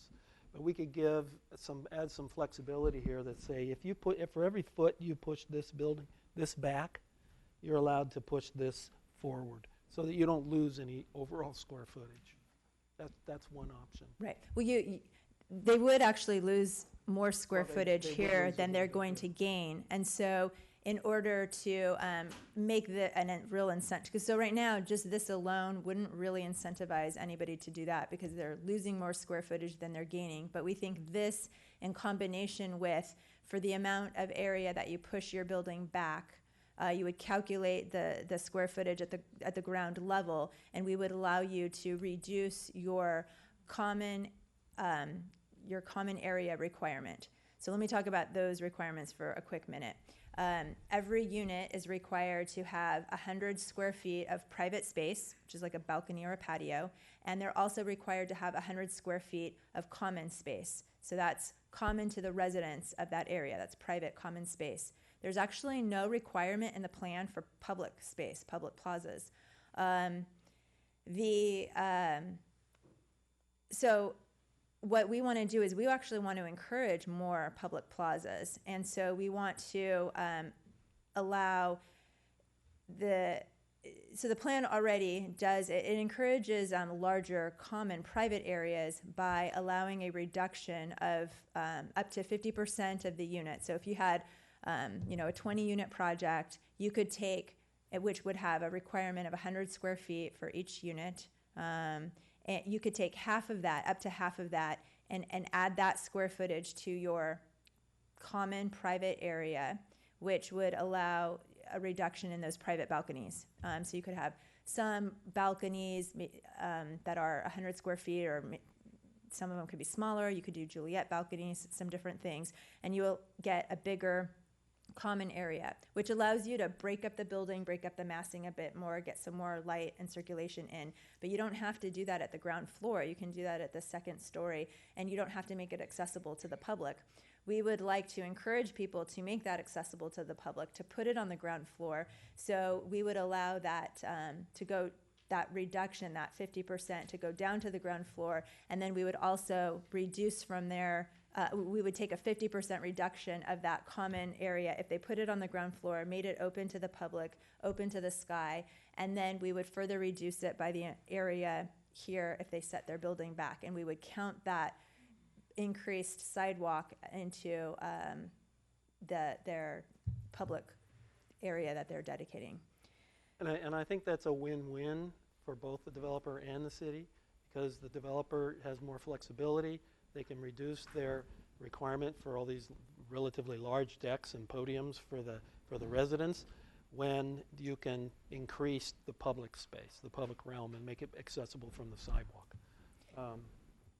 So for every foot, and you multiply that times the linear length of it, they could take that square footage and thereby reduce an equal amount of their private open space. So that's another incentive. Before you turn that page, are there any comments, questions on that? My one is, once you start to reduce that upper level setback, can you impose architectural standards to enhance the fact that it's still a setback? Well, clearly, it's not a real simple solution. You have to look at the holistic whole picture of the building, and how does that affect the design, the aesthetics of it, and the massing of it. Because I just don't want you to get to the situation of the give and take. Now you got one solid wall. Well, right now, the plan allows you, once you're 10 feet back, you can go straight up 3 stories. Okay? What this is saying is, if you decided to give 5 feet more to the city for the whole building, then essentially you would be able to lose that up there. But if we just had a straight building that just goes straight up and it's a big block and it's ugly, we're not going to recommend approval of something like that. So. And so I'm looking for controlling the architectural features to do that, and we had that discussion on the Doheny Hotel. Yes. Mr. Mayor? I have a question on this one. Why don't we just increase the setback? That's another option. That's an option. Again, though, we are finding that these projects are very, very difficult to make financially feasible. So we could just say, sorry, you got to make the setback greater, but that's then again going to reduce the allowable buildable area Well, I think there's two things happening. One, the private open space or private space is very small for these buildings, and so as an amenity to people to have 100 square feet, you know, that's not a lot. Our standard's pretty low. And I guess the reason I say, why don't we just increase the setback, because our assumptions were that we were going to have something different in the sidewalk that didn't come out. We didn't get because of value engineering, we didn't get what we thought we were going to get. So that's why I suggest that, given an opportunity to change now from what we know, maybe we should increase our setback a little bit. That certainly is an option, you're right. Mr. Mayor, what question? John, what would happen if you had theoretically four of these buildings on a street and two of them decided to set it back and two didn't? I mean, would we not then have a really wide, smooth sidewalk that runs the whole length of the block, as an example? How would we incentivize them to follow suit? Well, again, I think any extra sidewalk that you can get is a good thing. If in some areas, we're not going to have it forever. I mean, because of the way town center's already developed. There's some buildings that just won't go away. So it's going to be an environment where you have some wider sidewalk and more opportunities for sidewalk cafes, and then other areas you won't. It's just, it's in some ways, to me, it's a good thing. It's not just a straight, long line. You've got some undulation. But again, the more sidewalk you can have. As a follow-on to that, if a developer's putting in a restaurant that's going to have sidewalk service, would we not want to incentivize that developer to set the property back so that the tables and chairs are not in the walkway area? Well, and that was fundamentally one of the things that had us really looking at this, because right now, the way you have the face of curb, and then you have a 4-foot tree well. So that's taking up 4 feet. So that's not considered, ADA accessible because you have the tree well there. So then we have to have 5 feet clear for ADA, which leaves a remaining 3 feet in front of the building, which isn't a lot of room for those outdoor cafes, which were really envisioned. And so we were trying to just really trying to look at more carrot approaches in this, but and how can we pick up some more area, to allow for those outdoor dining opportunities. Any other? I just have a quick follow-up on the mayor's comments. I think rather than have staff recommending not approving something that has a straight monolith wall, there needs to be some safeguards to where you can only push it back so far and gain so much. So you don't allow them to just submit something that has a straight wall up. We've given up this much. We're going to take this much back. So maybe we need to come with a number that kind of is in a happy medium for all of us. And if they want to if they want to deviate from that, they can apply for a variance. Well, we do have a built-in standard right now that for every 80 feet, you have to step back 10 feet for a 20-foot distance.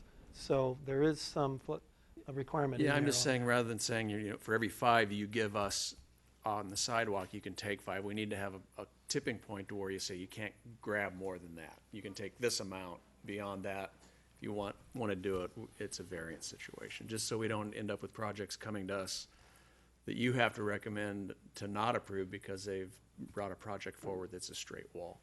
But I want to be clear, and I don't know whether the camera will capture this picture right here, John. I don't know. Let's try it and see. The plan, I don't know if that can be zoomed in, the picture over. The plan currently, so the picture, if you're to the right, is off of Del Prado, and it already allows you to build up to the property line. That's what that front lower structure is, and then you have to step that back 10 feet. If you step the whole building back 10 feet, you can build a straight wall today. That's allowed under the plan. Not what we want. You'd end up, we're here trying to adjust things that we didn't foresee when this was done, so we want to create more vagaries. I would think we may want to come up with a number that we think will work with some clarity moving forward. Yeah, and why don't you, this is another good picture to show like that. Segue to that. This is where we're talking about trading private open space and sharing it with the public and using that to break up the building. And so right now, this is what the plan essentially calls for, is you have 2 stories right at the street, okay, and then you step back 10 feet, and then you have 100 square feet per unit if you're doing residential of private open space, and then another 100 square feet that would be shared by all the residents. Okay, so right now you can take 50% of that, 50% of these private little balconies, or whatever the type of private space there is, and typically that's the only way you can do it, is a balcony. You can take 50% of that and add it to your other private common space.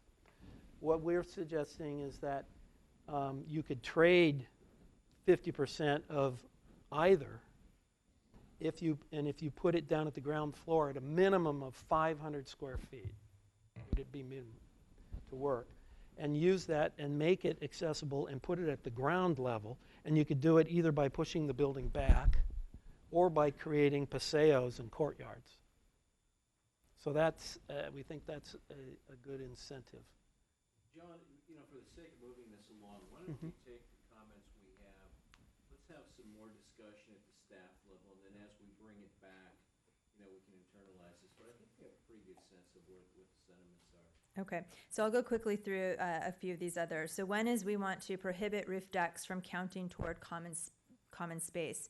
Right now, that is nowhere in the plan, and we don't want people to utilize a roof deck to fulfill that requirement, because it then discourages breaking up the building and putting it elsewhere. And again, I think that's a huge one, because if you can't provide it on the roof, you got to put it someplace else, and it's going to result in breaking the building up and making it more interesting. We want to provide an incentive to discourage residential development. And this would be for commercial-only projects, so any kind of a project that proposes to just do commercial, 1-2 stories of commercial, that they would not be required to have on-site parking, and that we would have to utilize that surplus that was talked about earlier, so we would have to closely evaluate it and monitor it. We really need to work with Patrick to see, could we do that for both 1- and 2-story commercial buildings, or would we have to limit that to the ground floor commercial? But it's something we want to explore and throw out to discourage residential development. We wanted to provide some clarification regarding the staking requirements. So we want to clarify that if the project is compliant with the height, it doesn't need to be staked. So only if they are requesting a height variance, then the project would need to be staked. We would come up with the details regarding what is required for a staking plan, et cetera. We also want to require that all projects are required to provide a 3D computer model in SketchUp as part of the submittal process. We want to clarify that permitted encroachments, there's a table that says you can encroach beyond the building height for certain things, screening mechanical equipment, elevator shafts, et cetera, and they provide what those numbers are. We want to clarify that it's anything over those permitted encroachments that require the SDP process, and we want to indicate that elevator overruns, right now they're limited to 42 inches above the maximum height. We've been hearing a lot of people saying, we can't do that. They're giving us cut sheets of their elevators, and they're saying that because of the design and the overruns that they need to have. So we want to limit that to what is required under the building code. Additional setbacks at upper levels. This is our last sketch to share with you, and John will go over this. Okay, I know we're getting complicated here, and I don't want to get overly complicated, but right now, again, the standard when you're fronting on PCH or Del Prado is you can go up 2 stories directly, and then once you're at the 3rd story, you got to step it back 10 feet, okay? And so that's like this condition right here, okay? We think that that is a little bit in conflict with a policy in the plan which states that We want to try to avoid a wedding cake effect, which essentially is a tiered type building that does that. It's monotonous, it's not a lot of variety. So we would propose that the standard of that amount of square footage that has to be stepped back could be applied to the building as an average. And that would provide for opportunities where, let's say you have the part of the building that does go straight up, but as in return for that, you have to take that square footage that's gained and you add it cumulatively to other things where you cut the whole building back away from the street, or you actually take a huge chunk out of the building right here for a nice upper level terrace at the corner. So instead of having a tall 2-story building at the corner and a step back of 10 feet, you might have a taller face on one side, but then much lower on the other side. So it still allows the same amount of square footage of development, but gives more flexibility to the developer and the ability for the city to help them design a better building. And so we think that this provides not only a break of the building on a horizontal plane, but also on a vertical plane, and it just provides some more variation. The town center area is a fairly large area, and so providing more diversity in the building type we think is important to the overall build out of the town center area. And this is also consistent with a different part of our zoning code relative to residential development, where we allow the same idea of averaging. So we already have some precedent in our code for something similar to this. So a couple other, we want to do some text changes relative to requiring drought-tolerant landscaping. We want to include some clarification regarding what improvements are allowed in setbacks adjacent to alleys and other public rights-of-way. We want to have some more definitive design standards for cafe zones. We have a couple of photos to show to illustrate a couple of these concepts, but really at this time we're available for to answer any questions. Councilman Tomlinson? Yes, thank you, Mr. Mayor. Mr. Tilton, with that scenario that you've posed on this slide here, could you put a restaurant or some sort of outdoor patio upstairs on that circle Certainly. area around the corner? Yes. And then that would allow, okay. Yes. Thank you. Yeah. That could be either public space or it could be private common space for the residences above. There are some buildings, quite a few buildings that we've gone on tours in Los Angeles, San Diego, locally, and we've looked at these buildings, and similar to this building right here, which is up in Healdsburg, and this was actually designed by Roma. Here's a situation where you might have you have an inner courtyard that is open to, say, the restaurants that are down at the ground floor, and they can look into it, but it's also gated for the use of the private residents, but it still has a good feeling of, you know, openness and provides some relief, visual relief to the building. Other times it's gated only during the nighttime hours, and it's open and accessible to the public. So those kinds of options work real well. This is if you look at, go back one slide. One more.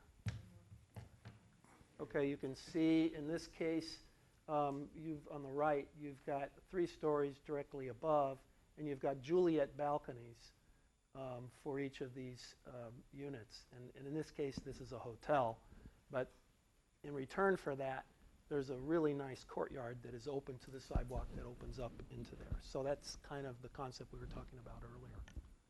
On the next slide, again, ground level open space, accessible from the street, and even if it's not really totally open to the street, you just have a passageway to it. It gives a sense of adventure as you are visiting these buildings, a sense of path and travel to try to get these open spaces at the ground level, open to the sky. Here's a situation, I agree this is not the ideal building, but what I wanted to illustrate here is, look at this feature that's at the corner. Right now, the plan would not allow a sort of iconic type feature at the corner because that third level doesn't step back. But there's a possibility that if, let's say, we might like to have a feature like that at a corner, but then in return for being able to use that space on the third level and bring it out, you have to put it somewhere else in the building. So that's why I like that. Thank you, John. I think Councilmember Miller has a question. In your drawing right there, you just said on that setback where you kind of took a cut out of the corner, that you could turn that into common space for the building. Yes. Doesn't that conflict with what you just said, that we're not going to allow the rooftop to be common space? When I say rooftop, I mean on top of the tallest roof. Okay, because This look at would- that, this- that looks this- like a this is part by- of the roof of the building. By definition, this is called a terrace. Okay. It's not a roof Right. deck means it's above the highest part of the building. All right, thanks. Any other questions from the Commissioner? John, I have a question, if you can go back to the diagram that shows the 40-foot setback and the allowance for the mezzanine. You mentioned that that could be done on side streets like was permitted for the Majestic property. And you said, that gives a great incentive for somebody to have a mezzanine live-work unit that could be made into commercial space. Well, in theory, that's great. In practice, these things end up converting the other way more often, where it becomes a ground floor residential. And I think that's problematic. I mean, how do you administer that to ensure that that just doesn't become ground floor residential on these side streets? I was in Austin in the fall, and right next to one of their biggest, most, their proudest infrastructure programs on the river, the entire side street on Lamar was live-work units that are all now fully residential. And what they've done, those ground floor windows, it looks like you're walking by Howard Johnson's. It's all blackout curtains. There's always the option of saying that we wouldn't allow residential. And I want to clarify that this is a different situation than what happened with Majestic, because Majestic, it wasn't a mezzanine. It was a floor that went all the way through. So you had 4 floors that went all the way. So this is allowing that form to be more of what you were talking about, and the town center plan would require that ground floor space to be commercial. We would have to ensure that we're, enforcing that. And I think would it be, I mean, some of these live-work units are sold as live-work condos. I mean, you may have to deed them where they cannot be sold, because that becomes harder, I think, from an administrative standpoint. I think we'd have to look carefully at those sorts of But things. I think we need to really safeguard against just having ground floor residential that's really not designed as it, and because it wasn't designed for that, looks bad. Well, I have a slightly different perspective on that. I don't think that it's necessarily bad to have residential units on the ground floor facing a street, on a side street.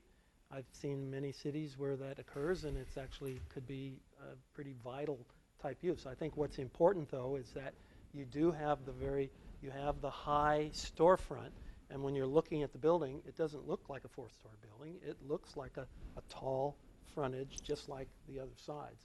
So it's more of the form. Whether or not somebody's living there or whether or not it's a shop, to me, I'm not sure it makes that big of a difference, but, Well, I think those are the things that we need to decide as a group, because, that goes back to the core of what the town center plan and the intent was. Let me try and bring this to a close. You've answered a lot of questions that came up during the Majestic property and addressed those issues, which thank you very much. Based on the questions and comments from the council and the commission, I think we're better informed with what's going on. I would encourage the staff to think of another special hearing between the council and the commission to maybe continue this after you had a chance to digest our comments and concerns and ideas before we start having our public hearings on a draft. Good. Thank you very much. Okay, thank you very much. Mr. Chuckevis, anything you want to add? No, I don't. I really appreciate this because it gives the new council members some insight into the planning process. The other thing I appreciate is that it allows the planning commission and the city council to work with staff to get out in front, so these things don't appear to be developer-driven, but actually staff-driven and commission and council-driven. We have a great plan, and every time I go to Schwack and I look at all the great improvements they've done there, and I see that terrible wasted space along Amber that I would love to see seating in there and taken advantage of, and they can't do anything because of the current parking situation, And at the same time, I wonder, well, can the city do something to put at least bench space or clean it up a bit? But I think by having these discussions, we can deal with solutions like that in a timely way. Okay. That being the case, and this being a special meeting, I'll just go ahead and close this meeting. Mayor, I just have one announcement for the council and the community.